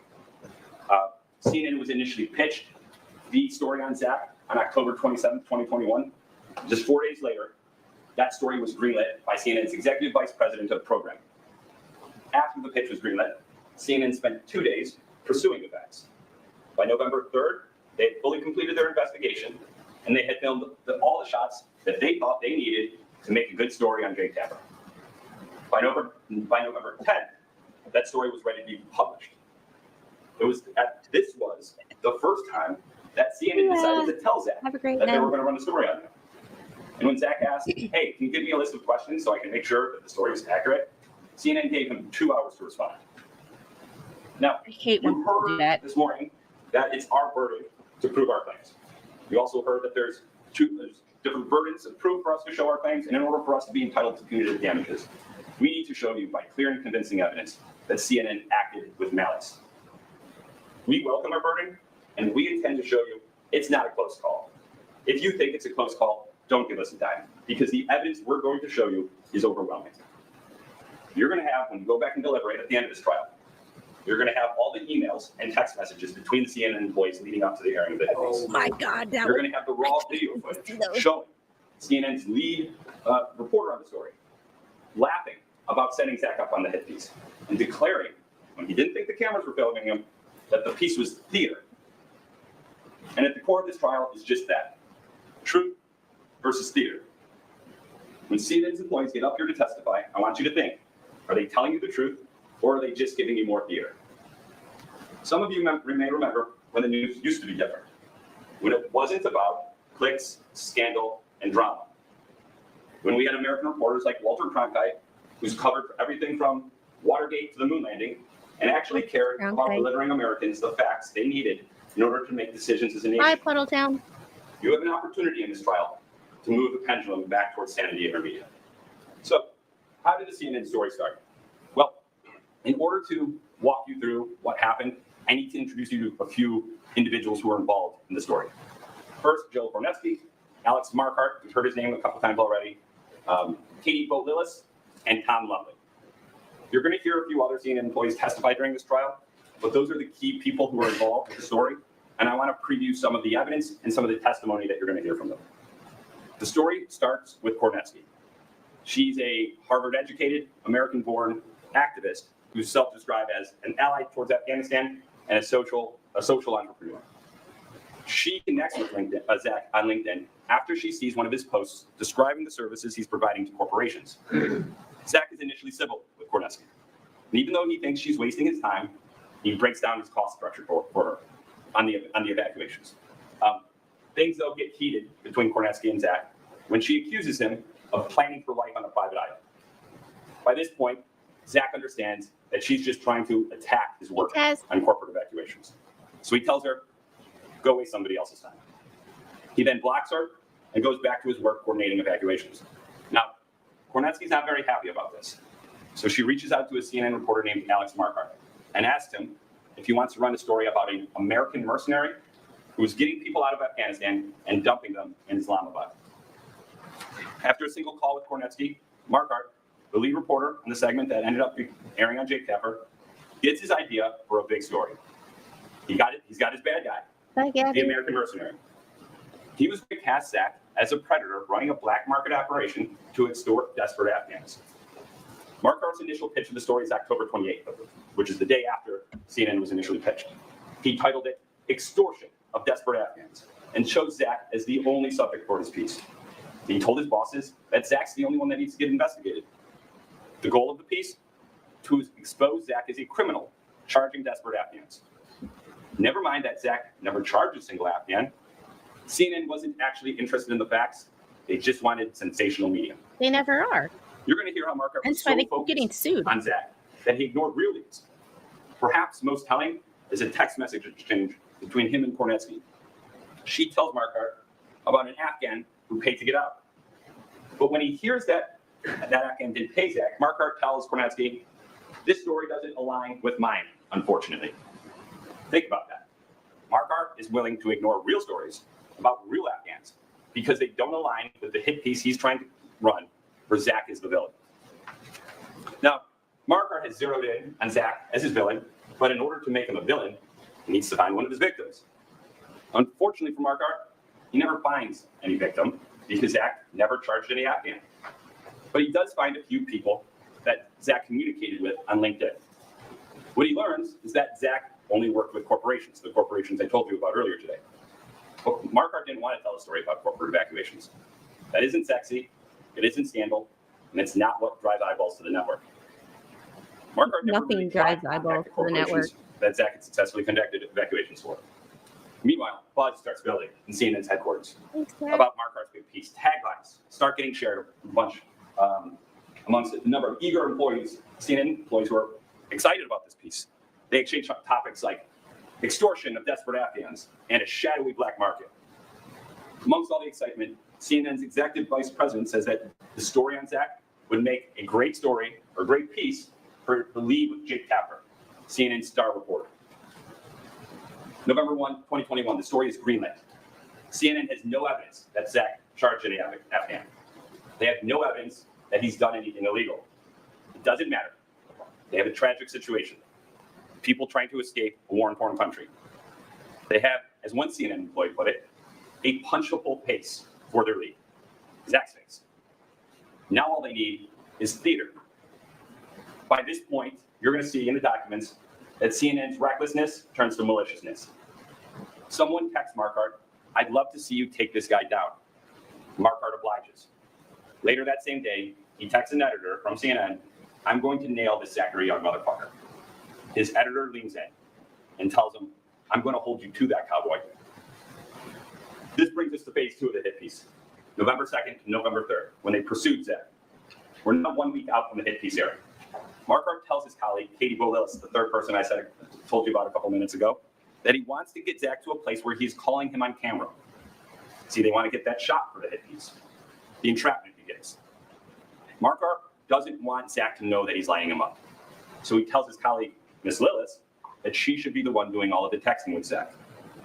They conspire to deceive Zach. They don't tell him that they're planning on reporting on him. They don't tell him that they basically already written the story. Instead, Marquardt tells Lillis, "If the cover is blown, just tell Zach we're doing stories on evacuations. We just want to talk to him about the lay of the land." Lillis is happy to help. She thinks Zach is a asshole and a shitbag. You're going to see the web of lies that Lillis was weaving in real time. While Lillis is conspiring with Marquardt about how to deceive Zach, she tells Zach, "I'm a straight shooter. I'll be frank with you about where we are." This is a text message exchange between Katie Bowillis and Zach. While this whole ruse is going on, Marquardt texts Lillis, "It's Zach's funeral, bucko." To which Lillis responds, as she's texting Zach that she's the straight shooter, "Ha ha, bucko." Why does Marquardt declare it's Zach's funeral? Well, he's about to stage a I shot heard that, Taz. of I'm him sorry. calling Zach and Zach not picking up. He knows that if he includes that shot in the segment, it's going to make Zach look guilty for not answering questions. Even though what's really going on is Zach has no idea somebody's about to call him. He has no idea it's Marquardt, and he has no idea that CNN's about to run a story on him. We've got the raw footage of Marquardt making that call to Zach. Ooh, You're going to see it. I'm in this going to trial. love this trial. And what you're going to see is that Marquardt staged the entire thing. There's actually 2 calls that are made in the video, a real one and a fake one, where he pretends to call Zach. And when Marquardt thinks the cameraman is no longer filming him, when he thinks no one is watching, he reveals what the piece is really about. He takes a step back, puts his hands in the air, and he declares theater. He's just staged the downfall of a man, and he declares the thing theater. Right after the theater video, Marquardt celebrates with Lillis, Katie Willis, that he got a shot. He texts another colleague, "We've got everything they need. They're ready to publish." The third P. It's now November 10th, the day before the story runs. Marquardt has been waiting until the last possible moment to reveal himself to Zach because he knows he needs a record of him actually reaching out to Zach. So approximately 24 hours before the story runs on Jake Tapper, he reaches out to Zach and he says, "Hey, CNN's about to write a story about you." He knows it's evening, Indiana time, where Zach lives, and so he knows it's unlikely that Zach's going to respond. Less than 24 hours later, on November 11th, we're now on the day the piece is set to air. Zach responds to Marquardt and asks him if he'll send him a list of questions that CNN wants answered. He wants to set the story straight. He wants to make sure that they're going to do a story on him, that they have their facts right. He doesn't know what the story's about. This gets Marquardt upset. Why? Because if he gives Zach an opportunity to respond to the reporting, it could jeopardize the story going on Jake Tapper, which could be bad for him. He texts Katie Bowillis, "For fuck's sakes, fucking Young just texted me." But Marquardt comes up with a plan. He'll send him a list of questions, and he'll give him an impossibly short window to respond. Marquardt does just that, and he tells Zach, "You've got 2 hours." Zach responds in no uncertain terms. That's definitely not a realistic deadline. In any case, I can tell you for sure, some of your facts or assertions I think they're supposed to be sure they're for sure not accurate. And if they are published, I will seek legal damages. Did CNN care? No. They published the Jake Tapper story anyway. The segment itself is 4 minutes long, and I have some evidence I still want to get through with you, and I have limited time. Zach's going to be the first person that testifies in this trial, and we're going to show you not just the Tapper segment, but all the republications of it when Zach gets up there to take the stand. You may see it when CNN gets up here to do its opening, but there's still some evidence I want to cover with you. The Jake Tapper show was seen by more than 650,000 individuals that night. CNN would go on to republish it at least 8 more times, and in total, more than 2 million people saw the segment around the world. Which brings me to the fourth person I wanted to speak with you about, Tom Lumley. Lumley was responsible for creating the digital article. That's the CNN.com article I told you about earlier.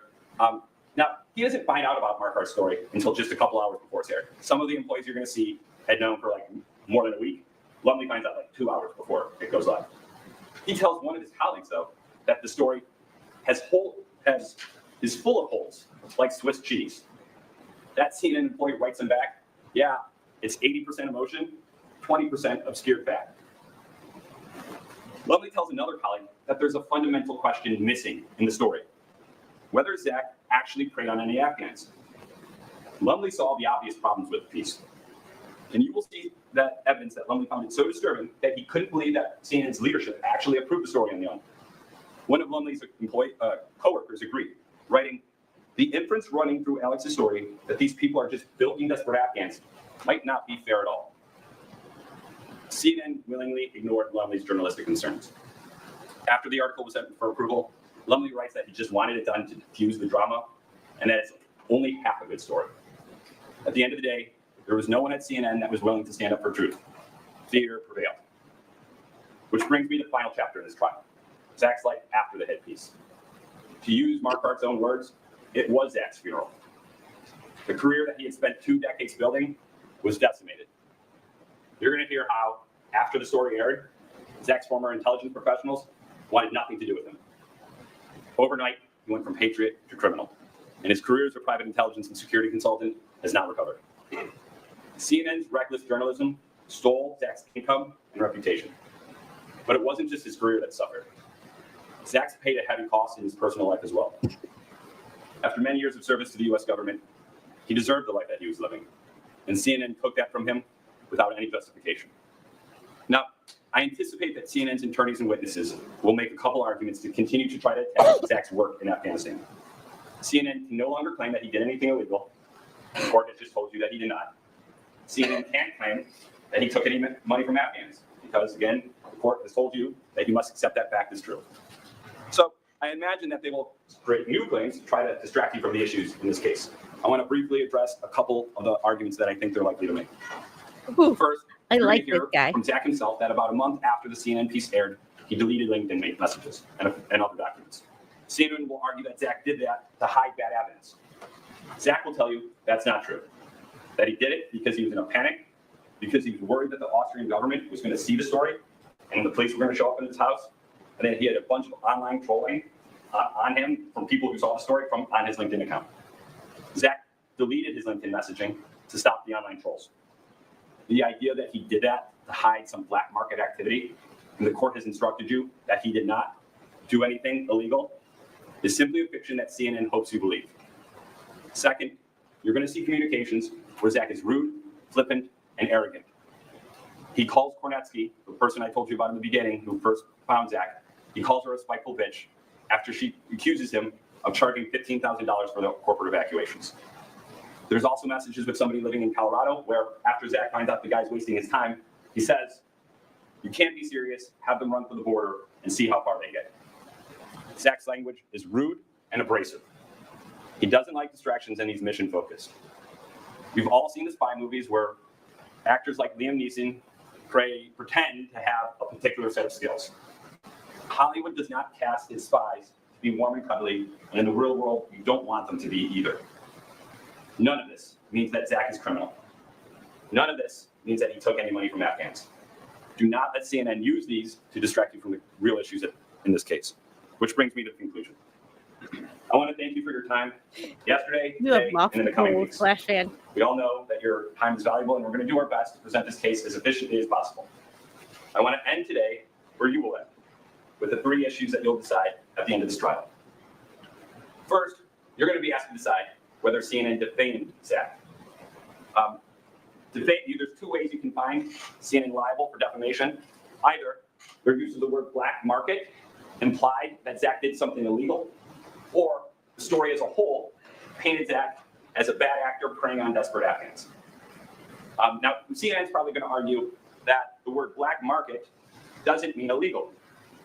They're going to tell you that the word means unregulated, like kid at the corner selling lemonade at a stand. Problem for CNN? That's not how the dictionary defines it. We're going to show you that consistent with common sense stuff, your common sense, CNN, that that's the hilarious. dictionary defines the term black market to mean an illegal trade or traffic. Don't let CNN redefine words. Next, what they if like you to find do. CNN liable, That's you're the going to be left asked to in determine general. how much to award Zach. We changed There's the two word forms of mean. damages that Zach is seeking: economic damages for his lost future income, and pain and suffering damages.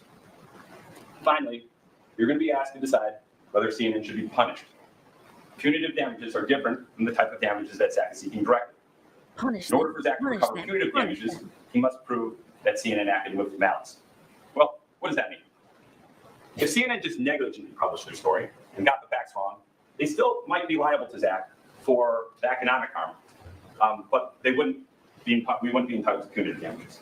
For example, if I was sped into the parking lot of the courthouse this morning in a hurry to get to this room on time, and I crashed into Bell's parked car, I'd be responsible for paying for the damage I caused to his car. I made a mistake, but I'm still responsible for making Bell whole because it's my fault he's got a massive dent in his rear bumper now. The evidence that you're going to see in this case is going to show you that CNN's reporting was not a mistake. From the beginning, they set out to destroy Zach's reputation. They didn't care about the truth. They cared about theater, and they cared about ratings. You're going to have an opportunity to do something incredible in this trial. You're going to have an opportunity to send a message to mainstream media. You're going to have an opportunity to change an industry. When I sit down in a moment, CNN's attorney is going to deliver their opening statement. You're going to hear from CNN's attorneys and their employees in this trial. And I imagine they're going to testify how it's CNN's mission to deliver the facts, how they care about that mission, and how there is nothing malicious about CNN's reporting. But when you hear what they say today in this courtroom, compare it to the words they used in their text messages and emails before this lawsuit. Compare it to what CNN said before they were facing a 9-figure verdict.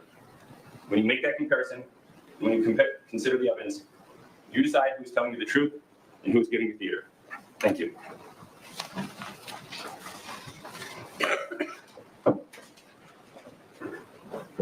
Y'all doing all right? Yes. Okay. Yeah.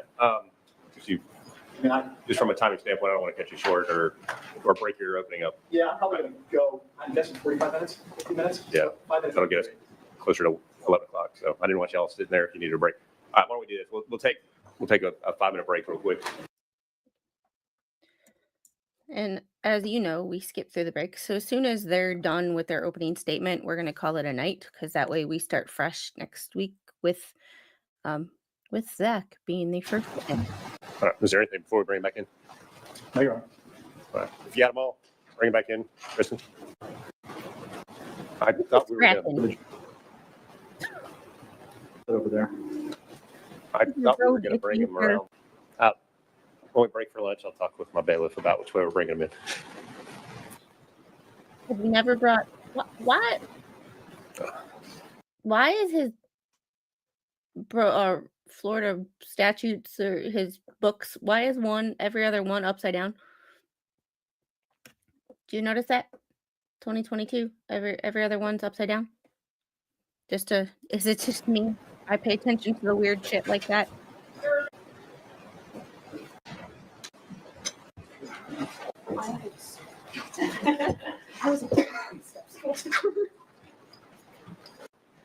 All right, Mr. Axelrod. Thank you, Your Honor. Yeah. Yesterday was really quick, so I didn't really get the proper chance to introduce myself. My name is Dave Axelrod. It's my privilege to represent CNN. For better or for worse, you all are going to hear a lot from me over the next. That's the privilege. I don't like you. I haven't liked you. I've heard your name before. I think he's a regular guest on CNN, which is like, to me, is like conflict of interest, but you know, like, just weird. Not good. Not good at all. And just off the bat, we thank you for your attention and your service. Along with me, Joe Bailey sitting over there, Sandy Sanborn, and Chuck Tobin, who's somewhere around here, are the lawyers representing CNN. For me, the most important person in the courtroom is Gianni DeMezza back there, who makes sure all the documents go up well and make sure that CNN is sitting there with us as well. Don't care. Instructions from the judge. Sorry, you heard Mr. Roche. this is anybody off. Don't care. You probably said to yourselves, why are we here? And the simple answer is we're here because in November 2021, CNN published 2 stories about the Afghan evacuations. One was the video segment, which I'll show you in a minute, a couple minutes. And one was a written article that went up on CNN.com. So I'll refer to them as the segment and the article. And we're here because those 2 publications, the segment and the article, they were tough, but they were fair and they were accurate. That's what CNN's reporting was. After the U.S. withdrew from Afghanistan, I object. None of CNN's reporting is ever accurate or fair. Ask Trump. in the fall of 2021, you're going to see the videos. Afghanistan was lawless chaos. People couldn't leave the country. Yeah. And the Caused by your daddy, Biden. Taliban was actively hunting Sorry, I'm going to Afghans who would interrupt work this for bitch the a US lot military. because I hate this motherfucker. Because of those I'm not even going to try to be biased or unbiased. Afghans, people who would help the U.S. government for 2 decades were forced to wait for the Taliban to find them and their families, or find a way to pay fees beyond their means to leave the country. Zachary Young was one of the private operators who saw these horrible conditions as a way to make money. You're going to hear, you're going to see the documents, that there were many U.S. veterans, people who had served in Afghanistan, who volunteered. You're going to hear from General Young. Mr. Roche told you, he's going to come in, he's plaintiff's expert. He and his colleagues set up a very good volunteer veterans organization that evacuated like a couple thousand Afghans. Pineapple You're Express. going to hear about those wonderful volunteer veterans organizations who came in and did a good service. And you're going to hear about Mr. Young, who saw this desperation as a way to get rich. And he didn't hide it. You know, Oh, he's they're here- still we're here defaming because him. CNN published a Still story. defaming him. But what you're going to see and what the evidence is going to show. Could you be charged for defaming somebody in court? Because, I mean, if this was the guy talking about me, I'd sue him for defamation for what he said in court, if that's possible. Just a thought. Is that over and over again, Mr. Young advertised his services on LinkedIn. I don't know if you all use LinkedIn. A lot more people use Facebook, but LinkedIn is a social network site for businesses, for individuals looking for jobs, for individuals looking to get hired. The jury's not dumb. Mr. Young advertised his services over and over again on LinkedIn, directly to sponsors sometimes, that's American companies, and directly to Afghans. And you're going to see his exchanges with those Afghans where he says, it's $14,500 for me to get you out of Afghanistan, which is, you're going to hear, is way more than any Afghan could ever pay. You're going to see CNN put up his picture. That was the picture that Mr. Young chose to use on his LinkedIn site that he put up with every one of his messages. Back home in the US, in the fall of 2021, we Americans watched as networks like CNN, Fox News, MSNBC, all the big stations, they reported on those horrible conditions on the ground. They showed the desperation and the chaos that was left behind when our government withdrew our troops and the dangerous situation we left for those people who helped us for 20 years. The segment and the article delivered this message. They delivered this message about those horrible and desperate conditions. Because of the failures of our government, Afghans who had pledged their loyalty to the U.S. were left with few good options. And you're going to see that He part of that thinks the reporting jury's was about stupid. Zach Young.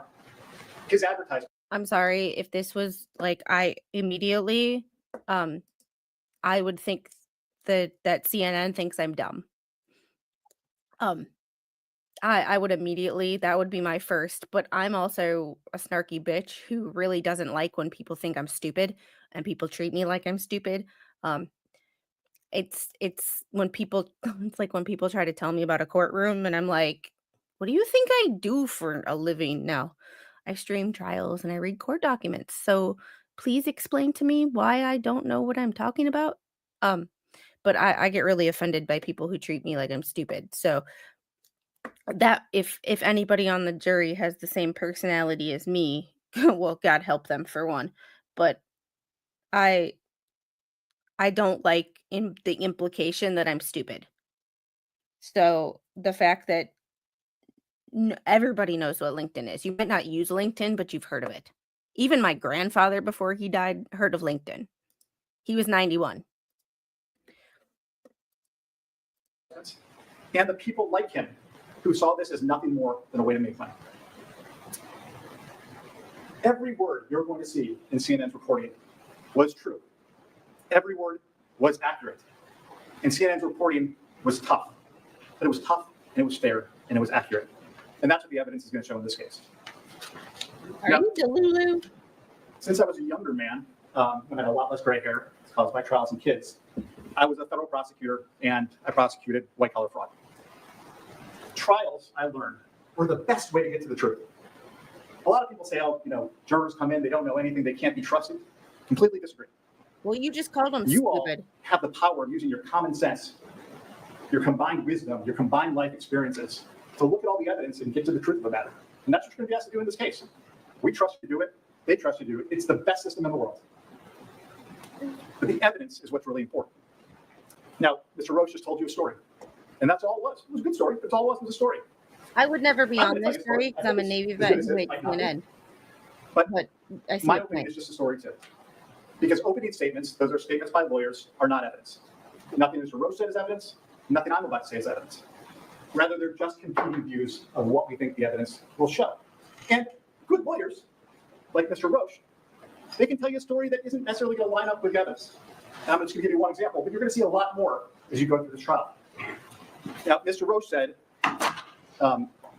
there's a text or Spoiler a Slack alert. exchange They where didn't Mr. agree with Marquardt you. says, we're going to nail this MFer. And he's right, there is. But what Mr. Roche didn't tell you is that 2 lines later in that same exchange, Mr. Marquardt says, or maybe he'll just slip away. But that's what the lawyers can do. They can tell you a Doesn't story matter that what- doesn't necessarily line up with the evidence. So what That all of us doesn't in matter. this courtroom are going to ask you to do is pay incredibly close attention to the actual evidence in the case, rather than just relying on my story or Mr. Roche's story. Now, I'm not going to break my opening down by kind of segments, but I'm going to tell you that during this trial, you're going to learn three very critical things. In November 21, CNN published a TV segment and the online article that included references to Mr. Young. These stories, as you're going to see, were carefully researched. They were carefully written, and many experienced journalists at CNN put eyes on these stories. They put eyes on the stories to make sure they were accurate. They put eyes on the stories to make sure they were fair. And Once again, CNN never does anything that's accurate or fair. I can pull up multiple CNN articles and multiple articles from even MSNBC that it makes CNN look like liars. It's also not what they tell you, it's what they leave out. There's a reason that CNN is the lowest rated and half of their net worth is gone. Because they are liars. They have been sued multiple times for defamation because their stories aren't accurate. Nicholas Sandman, a prime example. I could first name more, important thing you're but going to learn I'm in already this case interrupting enough. is that neither story accused Mr. Young of doing anything illegal. Indeed, the reporting on Young truthfully reported his own public advertisements on LinkedIn. And as you're going to see in a couple minutes, they were almost all his own words. That's the first important thing you're going to see. The second important thing you're going to see is that Mr. Young, who has the burden in this case, will present no witness other than himself who will testify that they interpreted the stories that Mr. Young claims are the way that he did. Not a single person. He couldn't. Yes, Fox News is not perfect either. I hate all legacy media. But I would say that what people said was misinformation in 2020 turned out to be true. So when you say someone spreads misinformation, you need context because certain things that Fox News says over other things is they have sources in their articles, and you can click on the source and read it for yourself. They present more, even though they're lopsided still, they present more neutral than CNN. It goes CNN, MSDNC, NBC, ABC, CBS, then Fox. Not saying that, and then like Newsmax and that. But I hate Fox News as well. I don't like any legacy media because they're all owned by billionaires. And not only they're by billionaires, they all spin it. Like Flash Fan, you were here when we looked at articles from Fox News and CNN and MSNBC and CBS. We looked at the same topic in 4 different articles ish, maybe 3. But you saw how the headlines were different and they each gave you a set of facts. And when you put all that set of facts together, that's when you actually got the real story. So, if I didn't tell you what, you wouldn't have known. You wouldn't have known what. Hey, AT1, how are you?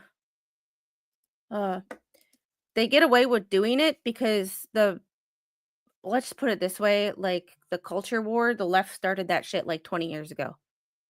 Like, and we people on the other side or people that didn't agree with put up with it, and now look where we've gotten.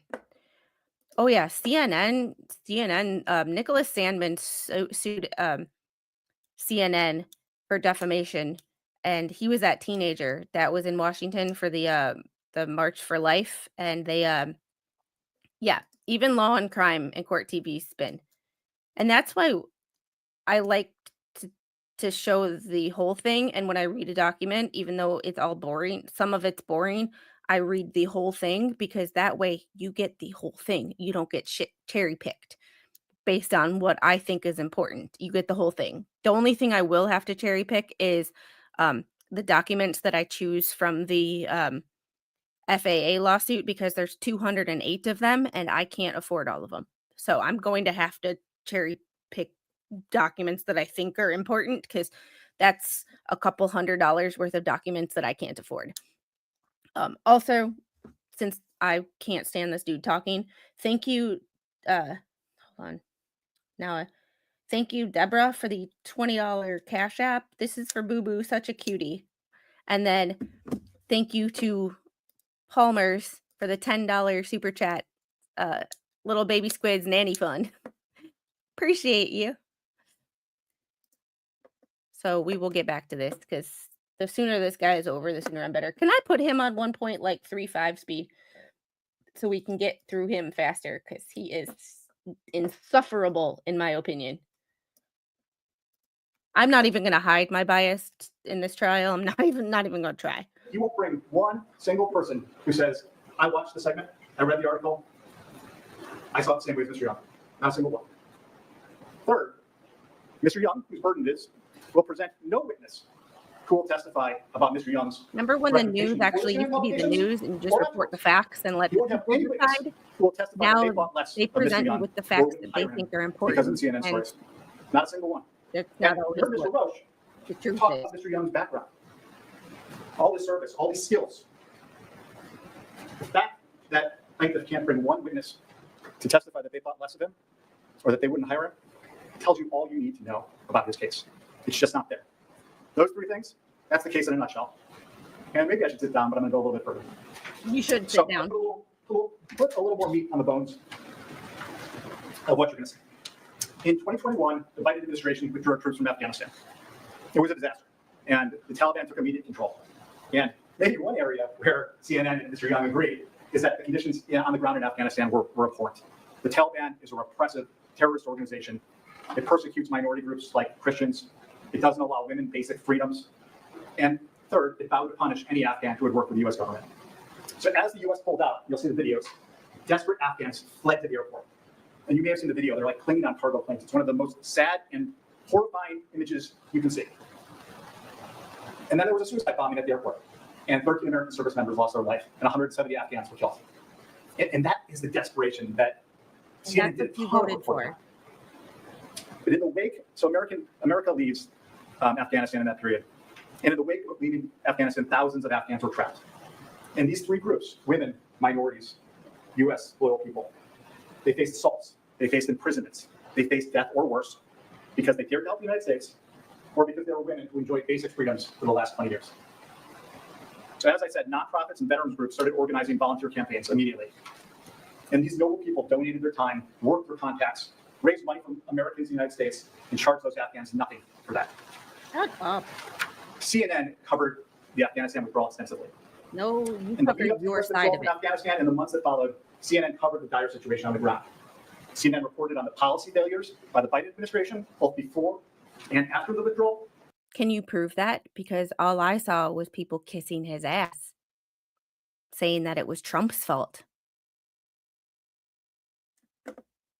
So you might want to fix your shit because you just lied.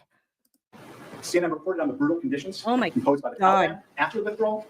CNN reported on the suicide attacks at the airport. CNN reported on the danger that Afghans who helped the U.S. faced under the Taliban. Most importantly, for why we're here, CNN reported on evacuations. CNN ran multiple stories on evacuations during this period. CNN dedicated hours and hours of coverage to the situation in Afghanistan because, as awful as it is seeing images of people clinging to airplanes and people facing horrible persecution by the Taliban, this is a story that we as Americans need to see. Failure that left people who are our friends in dire situation. And I know it's trite to say. You don't but have the saying friends. goes, if we don't learn You're a from history, lawyer we're for doomed to repeat CNN. it. Nobody likes And you. that's what CNN was doing. It was showing Americans what was going on the ground. Alex Marquardt, who's going to be someone you're going to hear from in this case, you're going to see his name a ton. Mr. Roach mentioned him a bunch. He's a CNN reporter. He covers national security. He's been a professional reporter for nearly 20 years. During his time at CNN and before that at ABC News, Alex reported from war zones all over the world. This is what he's dedicated his life to: the Ukraine, Libya, Syria, Israel, Gaza. Shut up. He's Shut reported live from Shut all up. of them, Shut up. bringing these news from those conflict zones to our TVs. You're going to hear that he lived in the Middle East for 6 years, reporting on numerous conflicts in the region. He's been to Afghanistan. He's reported from Afghanistan. He's exactly the reporter you would turn to cover this type of dire situation and help explain it to Americans. Indeed, after the Taliban took over, he did a number of stories about Afghan evacuations. He ran a story on U.S. evacuations of Afghan interpreters who helped the U.S. He did a story on the evacuation of Afghan pilots who trained with the U.S. military. He did a story on the CIA's role in evacuating a female Afghan American who had been volunteering in Kabul when Kabul fell. So in October, just after the withdrawal, Alex received information about people charging a lot of money for evacuations, $15,000 per person, which, as you'll hear to an Afghan, is just an unbelievably large amount of money. He believed, and you'll hear it from him, that it was important to report on the high prices people were charging desperate Afghans to escape death. And you'll see, one of the people that Alex learned of was Zachary Young. Alex saw Young's communications with multiple people, and so he started looking into it. And he quickly saw Young's advertisements pasted plastered all over LinkedIn. So through the second half of October and into November, Alex Marquardt reported. He's a reporter, that's what he did. He talked to volunteers in Afghanistan and the United States who were trying to help Afghans. He talked to Afghans in Afghanistan desperate to get out. He talked to an Afghan in the US desperate to get his family out of Afghanistan. And you're going to hear that Alex wasn't working the story alone. That there's another reporter named Katie Bo-Willis. She's also a national security reporter. And she helped Alex out. And you're going to hear that in the midst of Alex kind of looking at the story, looking at Mr. Young, Katie Bo-Willis learns about Mr. Young completely independently because he is so far out there on LinkedIn, sending these advertisements to everyone, trying to make as much money off the situation as he can. It's only when Mr. Marquardt and Ms. Willis showed each other the information that they realized that they were both heard about Mr. Young independently. And here's exactly what Mr. Marquardt and Ms. Willis saw, and what you're going to see in this case. Mr. Young was advertising to everyone on LinkedIn. He was charging over $14,000 a person to evacuate Afghans. He was promising people visas if they evacuated to certain countries. They saw communications where Mr. Young communicated directly with desperate Afghans. They saw communications where, when Mr. Young was communicating with those Afghans, as soon as they said they didn't have a sponsor, Mr. Young would just stop responding. They saw communications where Mr. Young berated other Americans who had the gall to question what he was doing. Mr. Roach talked about one of those where he called this woman Jill Kornetsky a spiteful bee. They saw messages where Mr. Young represented that he could secure Afghans with refugee status. And you're going to hear from Ms. Willis and Mr. Marquardt that this especially caught their attention. Because of their experience reporting on Afghanistan and war-torn countries, they knew it was incredibly unlikely to be a promise that Mr. Young could actually keep. And you're going to hear Mr. Young's own testimony. He had no idea if he could give people refugee status, but he was out there making those representations himself.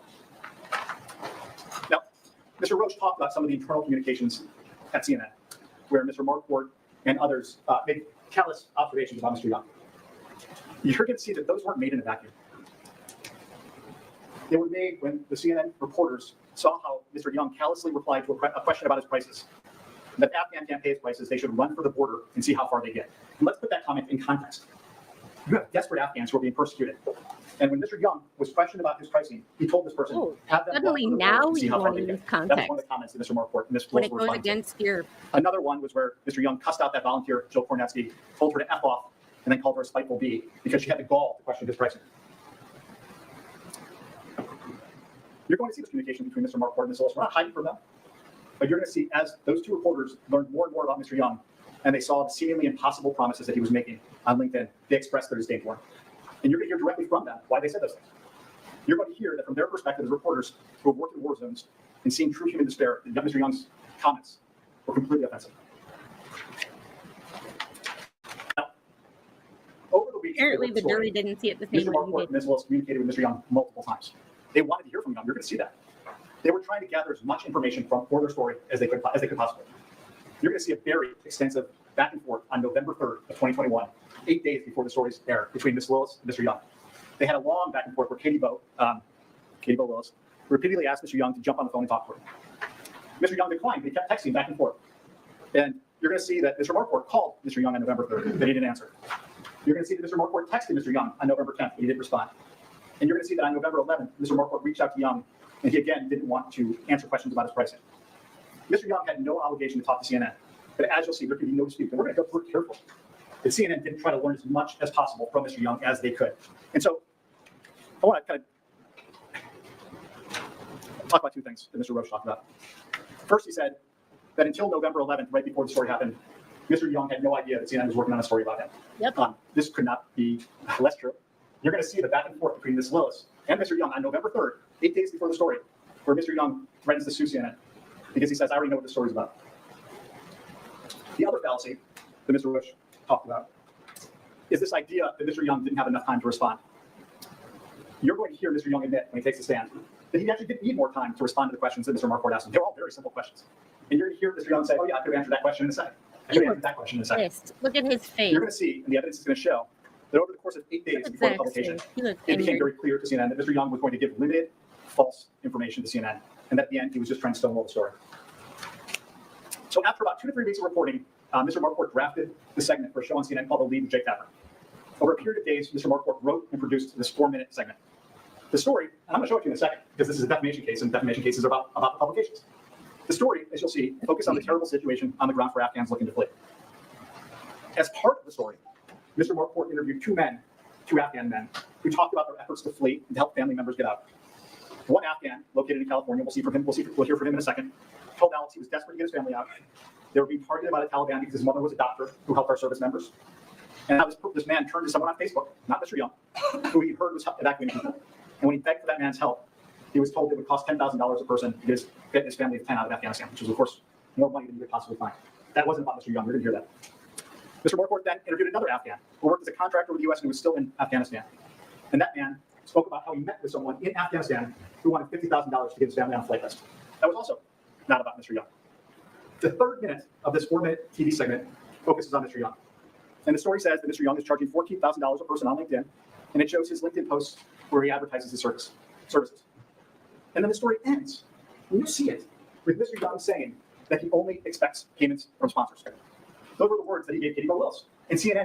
Okay, I have a problem with this because if that were true, this never would have made it to trial. Because that's not defamation. The judge thought there was enough evidence to send this to trial, which means that that is yet another lie. So when something actually makes it to trial, there is enough evidence, and that little bit right there is not even remotely close to true.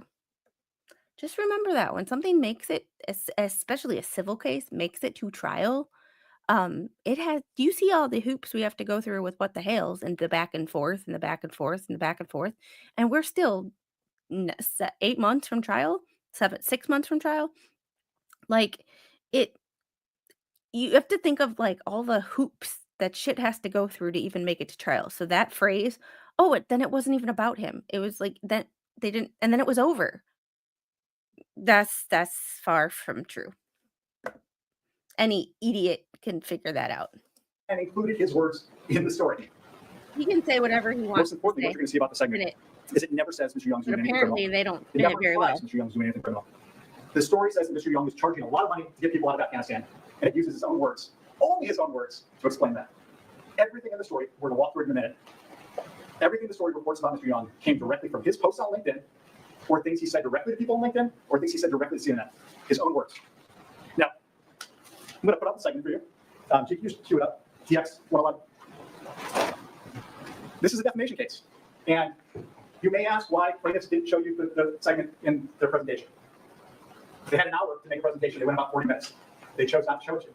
Because when you actually watch the segment and you actually look at the article, you'll see that there's no there there. So I implore you, watch the segment carefully. Watch it as many times as you can during this trial. Read the article carefully, because you're going to see that there's nothing false about Mr. Young in any of it. So, Mr. Domestic, can we cue that up? Let it rip. In our world of today, the U.S. government, the Biden administration, says that as of last week, it had assisted in the departure of at least 377 U.S. citizens and 479 lawful permanent. Can you all do that? Is there a way that we? Is there a way we can bump it up? Your tech guy sucks.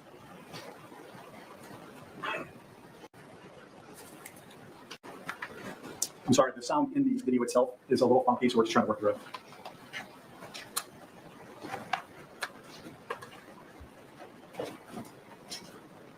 Yep. Perfectly said. Perfectly said. Sometimes I forget my brain doesn't word things.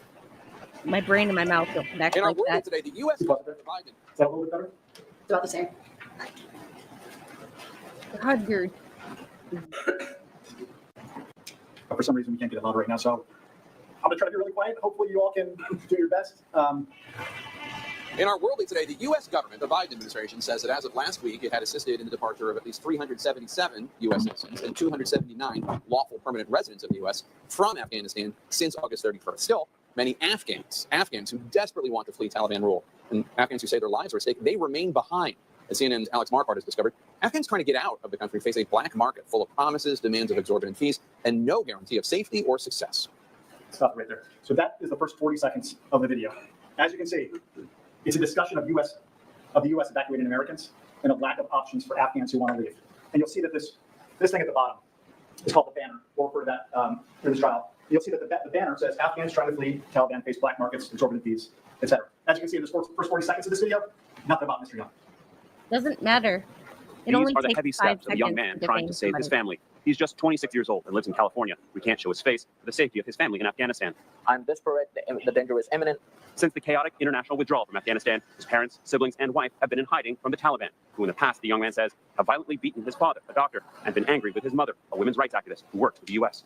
Taliban left an announcement to my parents that anybody who helped them find my parents or my family that ends up with their execution will gain a prize. They put a bounty on your family's head. Exactly. This is really serious. They went to our house. They destroyed every single thing. Desperate, he turned to Facebook, finding people offering ways to get Afghans out of the country for a price. That person came up to me and told me, hey, you know what? You got to pay $10,000 per person in order to be evacuated. Them per person, 9-10 people. It would be like $100,000, and I cannot why provide I like $100,000 in cash. covering. In a way, like even if I provide that money, there is no guarantee that they will be evacuated. Okay, and Gail, you can ask Flashman on this channel. Sometimes I do political streams, but it's more like the government sucks, and this is where the media hates you.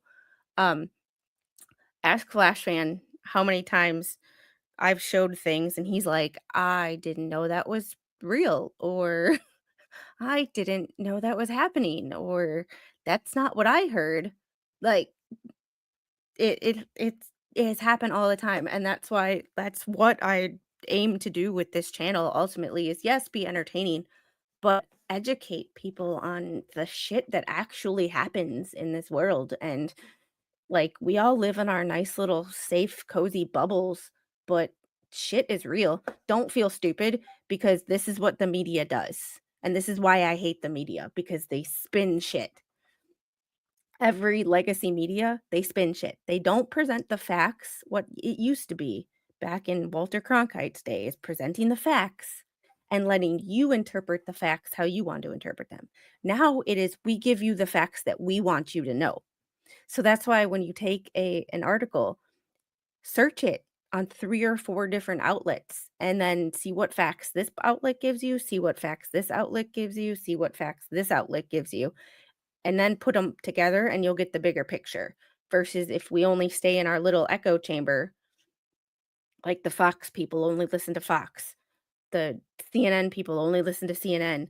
It's you have to listen to both, see what this one's not telling you, what this one's not telling you. And then you get a little bit of facts from everybody, and then you finally get the picture of what's actually happening. So I got so much misinformation. If it wasn't for Squid, I'd still be scared of Project 2025. Yeah, Gail, you're not stupid, not by any means. This is what they do to people who are busy and can't take the time to do that. And you believe what you want to believe, the best in people, that they're actually telling you the truth, and they're telling you what they want you to hear. So, and that's Gail, and that is my whole. That's why I did that GA1 stream about the what the hail stuff, because I saw shit on both sides that was just pissing me off, and then I knew wasn't true. So I gave everybody the facts. That's why I read the documents, and I just pay attention to what the jury is going to see, because at the end of the day, it doesn't matter what we know, it matters what the jury knows, as we saw today in Colin Griffith. Like, you have like there's this thing of like I just like giving people the facts, and you can interpret that however you want, and what you take from it is what you take from it. But I can rest assured knowing that I actually gave you both sides of the story. And that's where I choose to like I hate that's why I'm like I hate everybody because I just present the facts. And yeah, I lean towards one side, but like I'm not afraid to call that freaking side out either, as we've all noticed. So like yeah, but I just take yeah, and that's the thing, they also play on emotions. So they also play on people's emotions, which emotional people never make rational decisions. Which is why, with me being so emotional over this housing crap, I let Mr. Squid take the lead on speaking to our lender because I could not be rational. And I even said to my like, I'll even read what I text. She she put it in the group chat something, and I literally said, um, um, sorry, right now I can't think logically because I was over emotional and I knew I was over emotional. So I can't make a rational decision when I'm emotional. That's why sometimes I might seem like a careless or a heartless bitch. It's because I'm trying to leave my emotions out of it. So when people they prey on people's emotions. That's why it's a feel good story. It's a feel good story. They want to do all this feel like they make you feel good. That's why one side of the aisle I hate specifically because they they prey on your emotions and how you feel about a situation, not what you think about a situation. And facts and how your logical thinking doesn't really change much. Your emotions can change second to second. So if you make decisions based on emotion, your decision you make a decision now, you probably won't like it 10 minutes from now. So it's what you have to think, are they making me emotional for a reason? According to Afghans and activists we've spoken with, desperate Afghans are now being exploited, like that young man, told that they can get them or their families out if they pay exorbitant, often impossible amounts. So that's the first interview that goes on in the story. Now to 210 on the story. As you just saw, the first interview features this man in California who was talking to someone on Facebook, not Mr. Young. And the story is all about how Afghans are desperate and stuck, and that people are charging prices that no Afghan could pay. And we're now 2 minutes, 10 seconds in. Mr. Young's name has not been mentioned at all. Only one family. $50,000. We Skyped with a father of 3 in Kabul who had just met with a man offering to get them on an evacuation flight list. They want to leave the country. If you say yes, they're going to say, okay, pay first. I said, how we can pay that much money right now? It's only business matters. People are making $100,000 per day. This I'm man, not whose smart. identity we I also just need to surround hide, myself worked as a with people who contractor are for smarter than USAID. me. He's a special interest visa applicant for the U.S. The kind of Afghan citizen the Biden administration says they're working to evacuate. What is the U.S. doing that you know of to try to get you and your family out?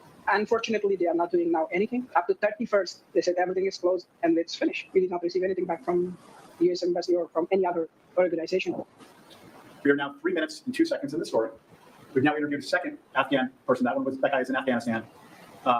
Focused on people offering desperate Afghans flights out of the country, as you heard. He worked as a contractor for the U.S. government, and it's highlighting the fact that the U.S. government is not doing enough. That's the focus of the story. So he went online, where he found a man named Zachary Young, who was one of many advertising evacuations from Afghanistan, posting just this. Stop there. So now we're at 310 in the story, and Mr. Young is first introduced. And so you'll see, we just saw his picture, but that is the same picture from LinkedIn. That's where CNN got it. And as you'll see, this is his open advertisements to anyone, including Afghans, on LinkedIn. And see, the first thing CNN does is it highlights his own words. If you are a sponsor with funding, series to evacuate people from Afghanistan on short notice, please reach out. We can provide references and we can deliver. So you can see, in the very first thing CNN says about Mr. Young, they're highlighting his words, where in this one, he's saying, if you are a sponsor, contact me. A sponsor being an American company or an NGO looking to pay for Afghans to get out. Do you realize what?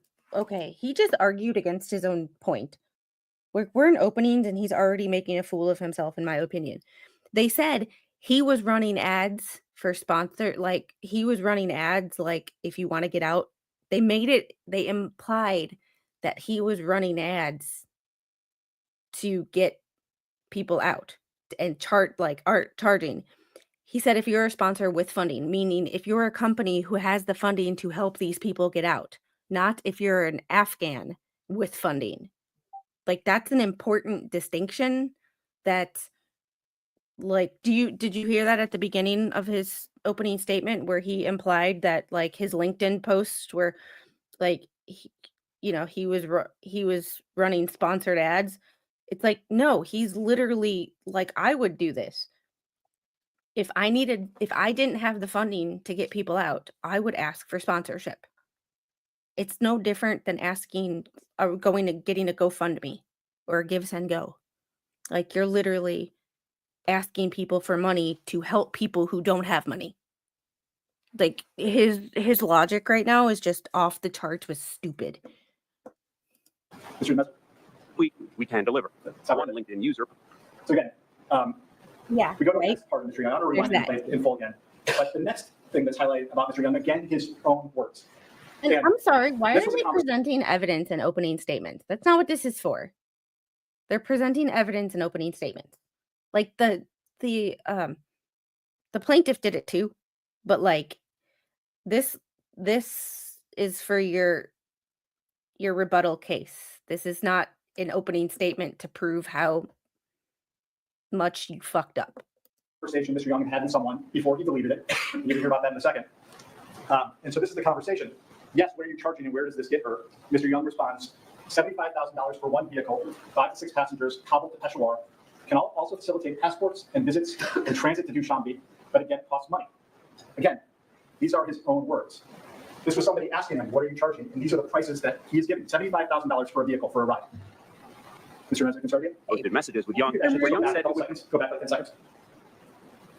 Thank you. was one of many advertising evacuations from Afghanistan, posting just this week, we can deliver. One LinkedIn user posted messages with Young, where Young said it would be $75,000 for a car to Pakistan. He told another it would be $14,500 per person to get to the United Arab Emirates or Albania for another $4,000. Okay, my question is they said he was asking for sponsorship. So this is not charging Afghanistan people, like Afghanis. This is what it takes to get them out. So as a sponsor who is going to give me money, this is what your money is going to, which is, in my opinion, when you donate to something, you want to know where your money's going.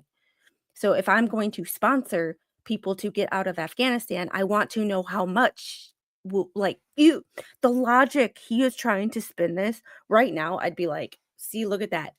And I would, if I were the the plaintiff's attorneys, I would rip this shit apart.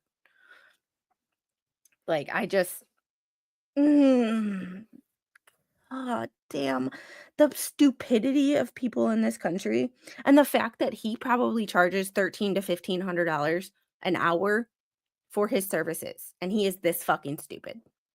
He's trying to make the jury. He basically told the jury, you're stupid, and I'm going to tell you what this article was or this thing was, and not let you interpret what is said for yourself. Prices, well, I'd be like, that's the third game thing talking over. about Mr. Young. Again, this was another advertisement that he made on LinkedIn. You see, there's his face. Now he's charging flights for $14,500 per person, and you're going to hear in this trial that Mr. Young never evacuated anyone by flight. He promises a 4-month visa in the United Arab Emirates. You're going to hear that he had no idea how he would ever do that. He's not talking to Afghan citizens. He is talking to sponsors who are giving him money to get people out. Holy God. Oh my God. The freaking... See how CNN spin shit? This is what they do on their newscasts every day. This is what they do 24/7, 365. This is how they spin shit. Then he says, sponsor needs to arrange onward travel. So a sponsor can arrange onward travel, or we can offer onward to Albania for an additional $4,000, which includes refugee status on arrival. So again, this is Mr. Young's own words, offering to Afghans and everyone that he can arrange refugee. That's not offering to, he just lied. That's offering to Afghans. No, he's offering that to sponsors to let them know what the fuck their money is going to. Jesus fucking status Christ. in a country called Albania. And then you see the bottom, it says, if they have no passport, the price is an additional $1,000. I can't wait Own for words. Marine. CNN I have a feeling this trial is going to make me But so just to be angry at clear, CNN. Like, I this is don't what Mr. Young already had hate put up on them. LinkedIn before CNN published it. Right? beyond the reach of most Afghans. We got Young's number and called, but he didn't pick up. In a text message, he told CNN that Afghans trying to leave are expected to have sponsors pay for them. If someone reaches out, we need to understand if they have a sponsor behind them to be able to pay evacuation costs, which Young says are highly volatile and based on environmental reality. Stop right there. Thank you. Now we're getting towards Sponsor. the end of the 1 minute of the story, which is about Mr. Young. Not This was the Afghan. comment that he made to CNN when they spoke to him about reporting. And this was his comment saying, if someone reaches out, we need to understand that they have a sponsor behind them to be able to pay evacuation costs. CNN took the quote that Mr. Young had given CNN during his reporting and put it in the story. That was Mr. Young's explanation for why he was charging. I can't wait till Zach testifies and we watch his testimony, because I have a feeling the lawyer that does direct is going to rip this shit apart. This is why CNN's first mistake is putting this in their opening, because if they put this in their opening, Zach can immediately tear it apart. Versus if they saved this for their part of their case in chief, like, that wouldn't be something that they can literally just rip apart. But you brought this in first thing, and he's going to if I were his attorneys, I would rip that shit apart. Just like I'm pausing and, So much money, and CNN used it. That's the information he gave. Young repeatedly declined to break down the cost or say if he's making money. Back in California, Young. And so now it's 3:58. The 1 minute portion about Mr. Young of this 4 minute story is over until the very end. Thank you, Mr. President. Afghan American tells us even though he can't pay, he's still pleading to get his family out. I have sent tons of texts asking these people, begging them to evacuate my family. If I have don't a be able to feeling evacuate them within the next Zach 2 and weeks, this guy never I think I will lose spoke. them all. I think I will lose them all, my family. And just moments ago, that young man told me that the Taliban has now issued summons for his family in hiding, indicating his father believes that the Taliban really is after them. Now, the Biden administration continues to Not work like on evacuating people, but as you can see there, there's just so many more Afghans who drive want it to get out out of the there or country, anything. and that Oh, just wait. drives prices higher and higher. In another message, that person offering those evacuations, Zachary Young, he wrote, availability is extremely limited and demand is high. Jake, he goes on to say, that's how economics works, unfortunately. Unfortunately. Alex Marquardt, thanks so much for that important report.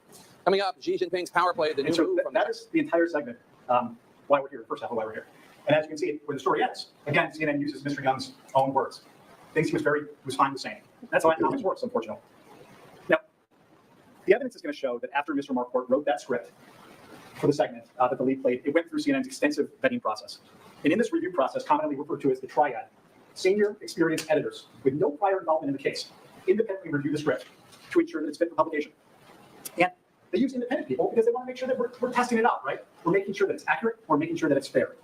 There are two important components of the triad that we're going to talk about. The first is the row, where one senior editor checks the story to make sure it's factually accurate. That means if we're making assertions in the segment, can we say this? Do we have the support for it? CNN ran the story through that process. The second is called standards and practices. And that's where a different senior editor reviews the story and decides, okay, it's accurate, but is it fair? Is it something that we should publish? And you're going to hear from that editor, Emma Lacey Bordeaux, and you're going to hear that she thought the story was fair. You're going to hear and see from these experienced editors who did an independent review of the TV segment, and together, after much discussion and back and forth, confirmed that the segment was fit for publication. And the point of this process is to ensure that CNN's reporting is fair and it's accurate. You're going to hear that all these people made the story fairly and accurately depicted the conditions the desperate Afghans were facing, and it was entirely appropriate and fair to talk about Mr. Young's own advertising campaign. You're going to hear that they believe the story fairly describes how Young was trying to profit off of human misery. You're also going to hear that they had no intention of publishing a segment that conveyed Mr. Young was doing anything illegal. You're going to hear it directly from them. Mr. Roche used the word sensational. I lost track. It was 3 or 4 times. There was no evidence in this case that there was anything sensational about the story. You all saw it. The headline wasn't American targets Afghans or ex-CIA guy in Vienna, super spy targets Afghans. It had none of that. It's a 4-minute story that doesn't mention Zachary Young until the 3rd minute. Moreover, you're going to hear that the Jake Tapper show runs from 4 p.m. to 6 p.m. on the East Coast. Now, if you're running a sensational story, you probably lead with this, something like that. This is a big story, a big expose we got. This story played at approximately 5:30 p.m., right in the middle of the second hour. Not exactly the time slot you would use to draw viewers with sensationalized reporting. You're going to hear, the evidence is going to show that the TV story, the segment, never said Mr. Young was doing anything illegal.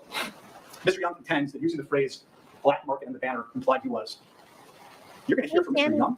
You're going to hear from Mr. Young's expert. You're going to hear from the CNN witnesses that the term black market was a perfect description of the market the Afghans were facing to get out of the country. That banner played throughout the story. It played long before the story focused on Young and when it was up after Mr. Young's portion. But black market was a perfect way to describe what was going on in Afghanistan.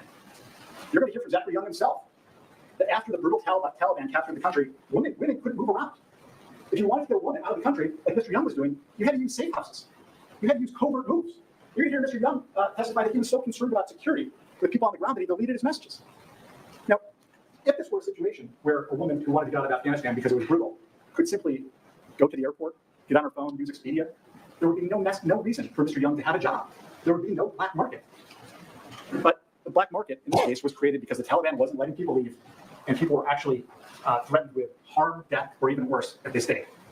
If you were a desperate Afghan looking to flee, you needed to find an operator like Mr. Young and then hide from the Taliban until you could be moved out of the country. You're going to hear all that. Black market was an absolutely accurate way to describe the situation in Afghanistan. And as you're going to see in the instructions, when we finally get there, that when you evaluate what words mean in these stories, you look at them in context. And in the context of this story, what you just saw, black market was a perfect way to describe the situation. It described the situation and said nothing about illegality. So we're almost done. After the TV segment airs, Mr. Marquardt drafted an article for CNN's website. And the evidence will show that at that time, CNN had a completely different process for editing TV segment and for editing a digital article. So different people at CNN worked on both.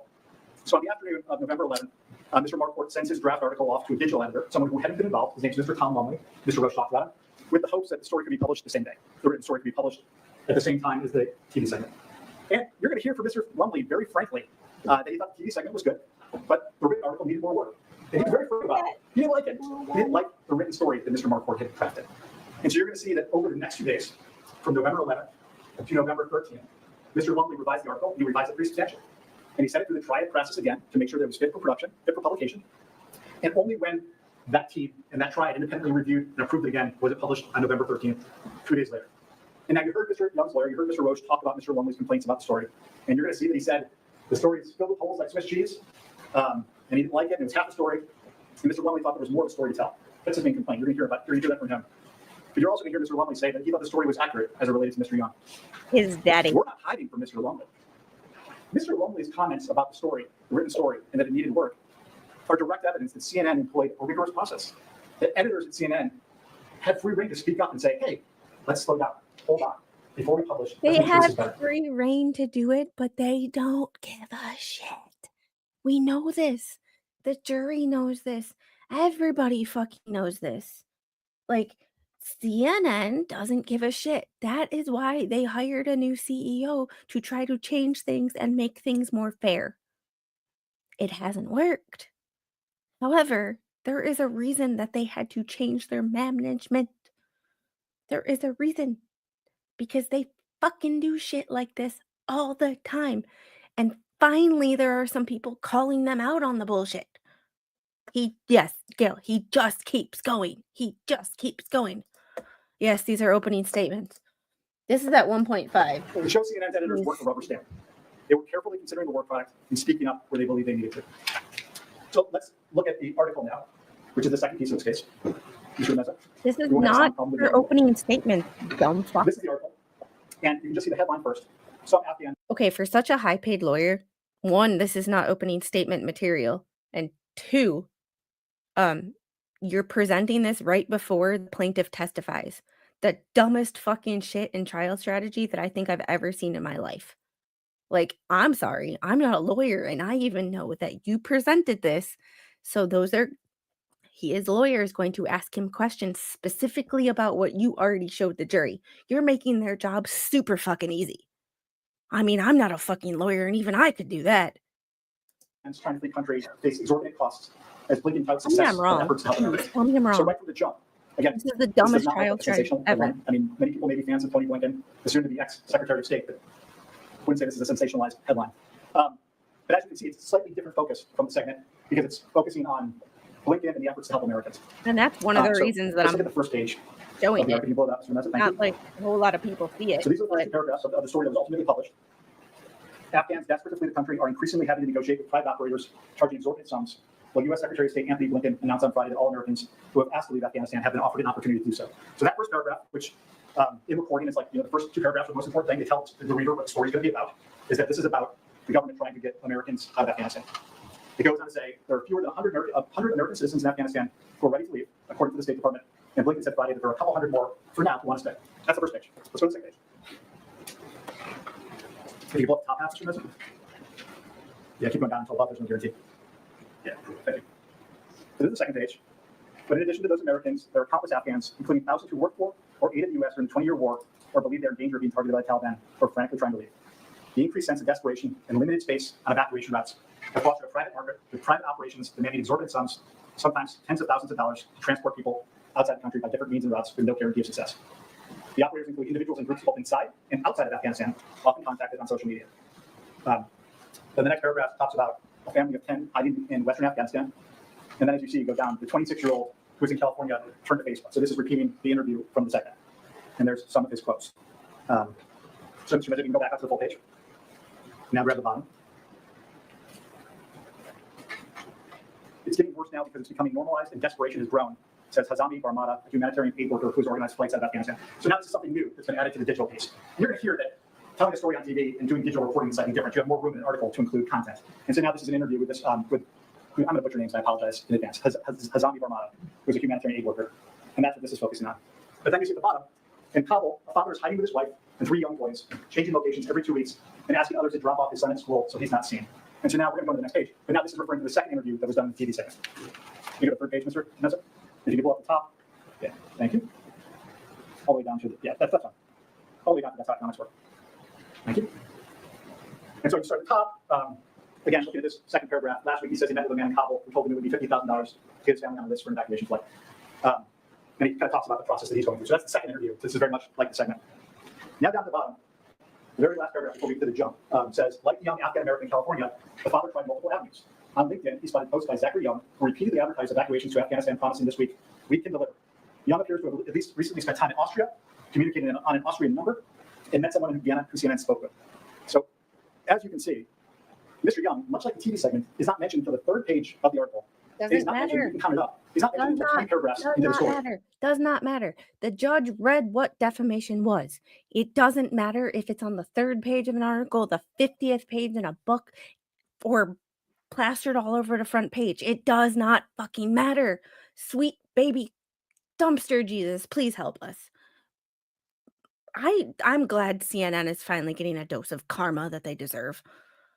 Oh my God. You see how it's only on the 3rd page, or it's only on the 4th page. It's only here. It does not fucking matter. Like, it does not fucking matter. Does not fucking matter. Does not fucking matter. Does not fucking matter. Jeez. Sorry. And anyone who got bored reading the first 2 pages would never even have seen his name. Again, we're going to, if this would go back to the main document and just pull out that last bottom part. When asked about his prices, Young responded to several people on the site, referring to LinkedIn, that a car from Kabul to Pakistan would be $75,000 or $14,500 per person for a flight to the UAE.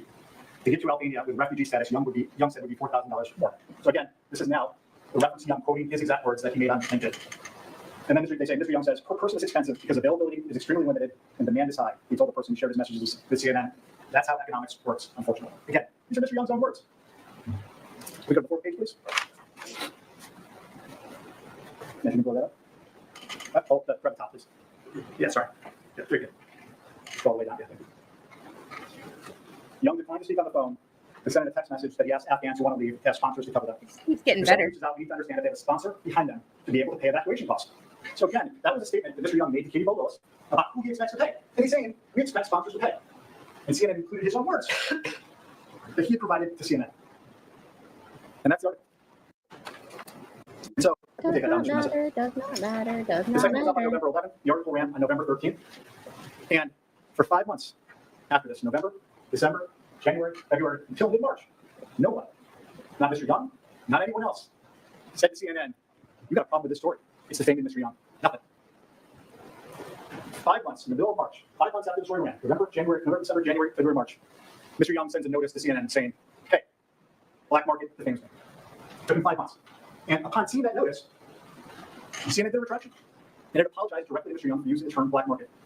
And CNN issued that apology because it did not intend to imply that Mr. Young was doing anything illegal. And you're going to hear that CNN issued that apology because it never considered that Mr. Young or anyone else would take that implication from the story. The correction that CNN did was viewed by more viewers on CNN than the first story on Jay Capper's was. It was viewed like by 800,000 people. Did CNN say Mr. Young did anything illegal? Absolutely not. You saw it. Were Mr. Young's advertisements and his efforts to get people out of Afghanistan newsworthy? Absolutely so. Now, you're going to hear from Mr. Young himself that at about the time Mr. Young begins talking to lawyers, this is December, so about a month after the publications, he did something remarkable. He took his phone and he took screenshots of the things that he wanted to say, communications that he thought were helpful to his case. and then he deleted everything else related to Afghanistan. You're going to see that Mr. Young was advertising on LinkedIn and communicating with people on LinkedIn about evacuations, and he deleted all of those records after he was meeting with lawyers to bring a case against CNN. And when we've done this case, I'm going to come back and ask you to make certain findings about what that means. But you know the truth already. He deleted those records because he knew if he was bringing a case, he was going to have to produce those things, and it wasn't going to help. You're also going to see that, for this case, Mr. Young's going to say that CNN's reporting caused professional contacts of his not to communicate with him anymore. You're going to see that Mr. Young deleted all of his contact information for all of those. You're going to see that he didn't keep any records of his communications with those people. You're going to see that he actually did some of these deletions after he filed this lawsuit.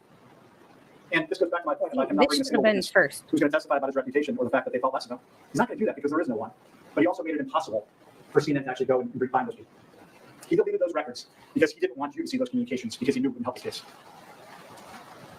As you heard from Mr. Young's lawyers, he contends the segment in the article implied he was operating illegally and he was taking money from Afghans. And I've talked a lot about this. I'm about to sit down. But let's talk about what you're not going to see during this trial.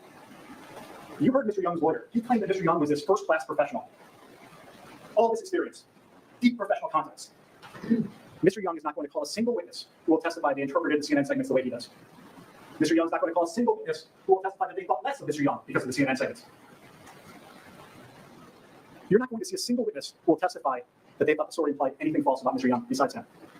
With contacts like he claims he had, it surely wouldn't be easy to find someone who would support your case. You won't That's because all your fucking witnesses work for you. hear any of this from Mr. Young because what he claims is not true.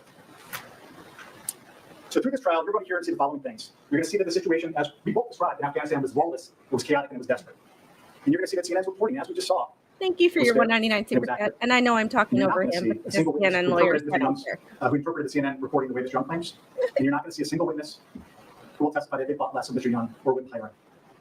Simply put, for those three reasons, Mr. Young will not be able to meet his burden of proving his case. And for all of those reasons, in a lot more detail, we're going to get into it. I'm going to sit down now and we're going to start this case.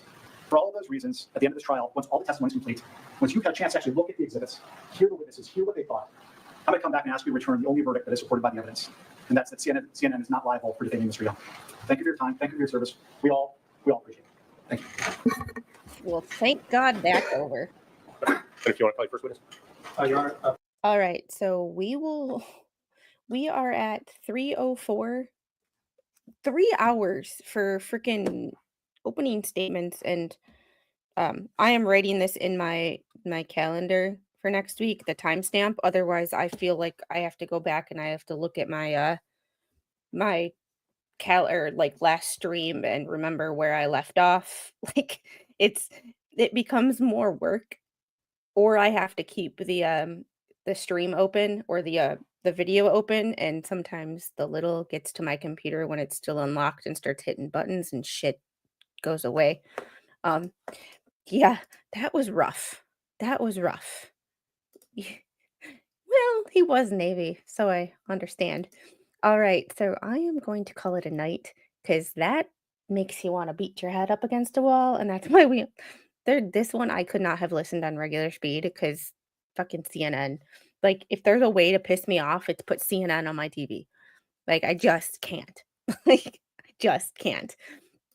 Flash fan, you have a great vacation. Take pictures. Show us the pictures.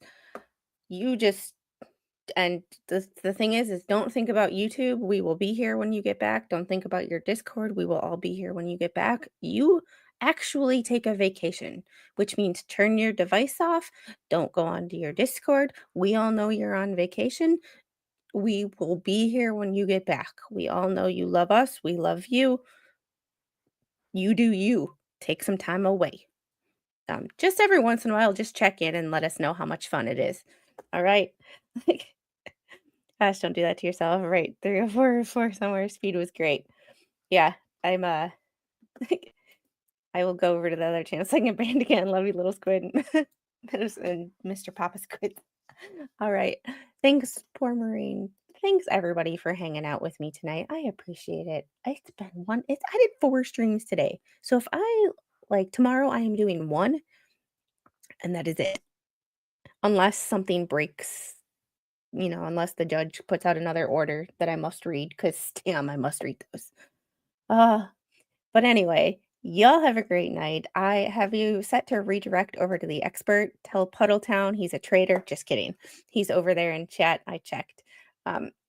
I wanted to make sure he was still streaming. Otherwise I redirect to nowhere. So tell the expert I said hi. I am going to take my medicine and go to bed. I actually get to sleep in my own bed tonight because Mr. is in bed with the little. So it should be a decent night's sleep tonight. Did I see Pacer for before this stream? I read the latest update in the federal case. BBB posted. Oh, we have to. I might have to do an early morning stream because the last time I checked was about 5:30, and it was the only thing there was the order from the judge. But let's see. Oh boy. Oh, oh, oh, oh, oh, okay. Well, guess what? I am doing yep, I see it, motion to dismiss for lack of jurisdiction and memorandum in support of of 67, the docket number. Motion to dismiss for lack of jurisdiction under Federal Rules Civil Procedure 12B1. I will be reading those at 9:30 tomorrow. I will be reading those at 9:30 tomorrow. I will see you tomorrow morning. I'm going to set up the stream now. I will see you guys early in the morning. Tell expert I said hi and that I just had to go to bed. Love you guys. See you on the next one. Bye.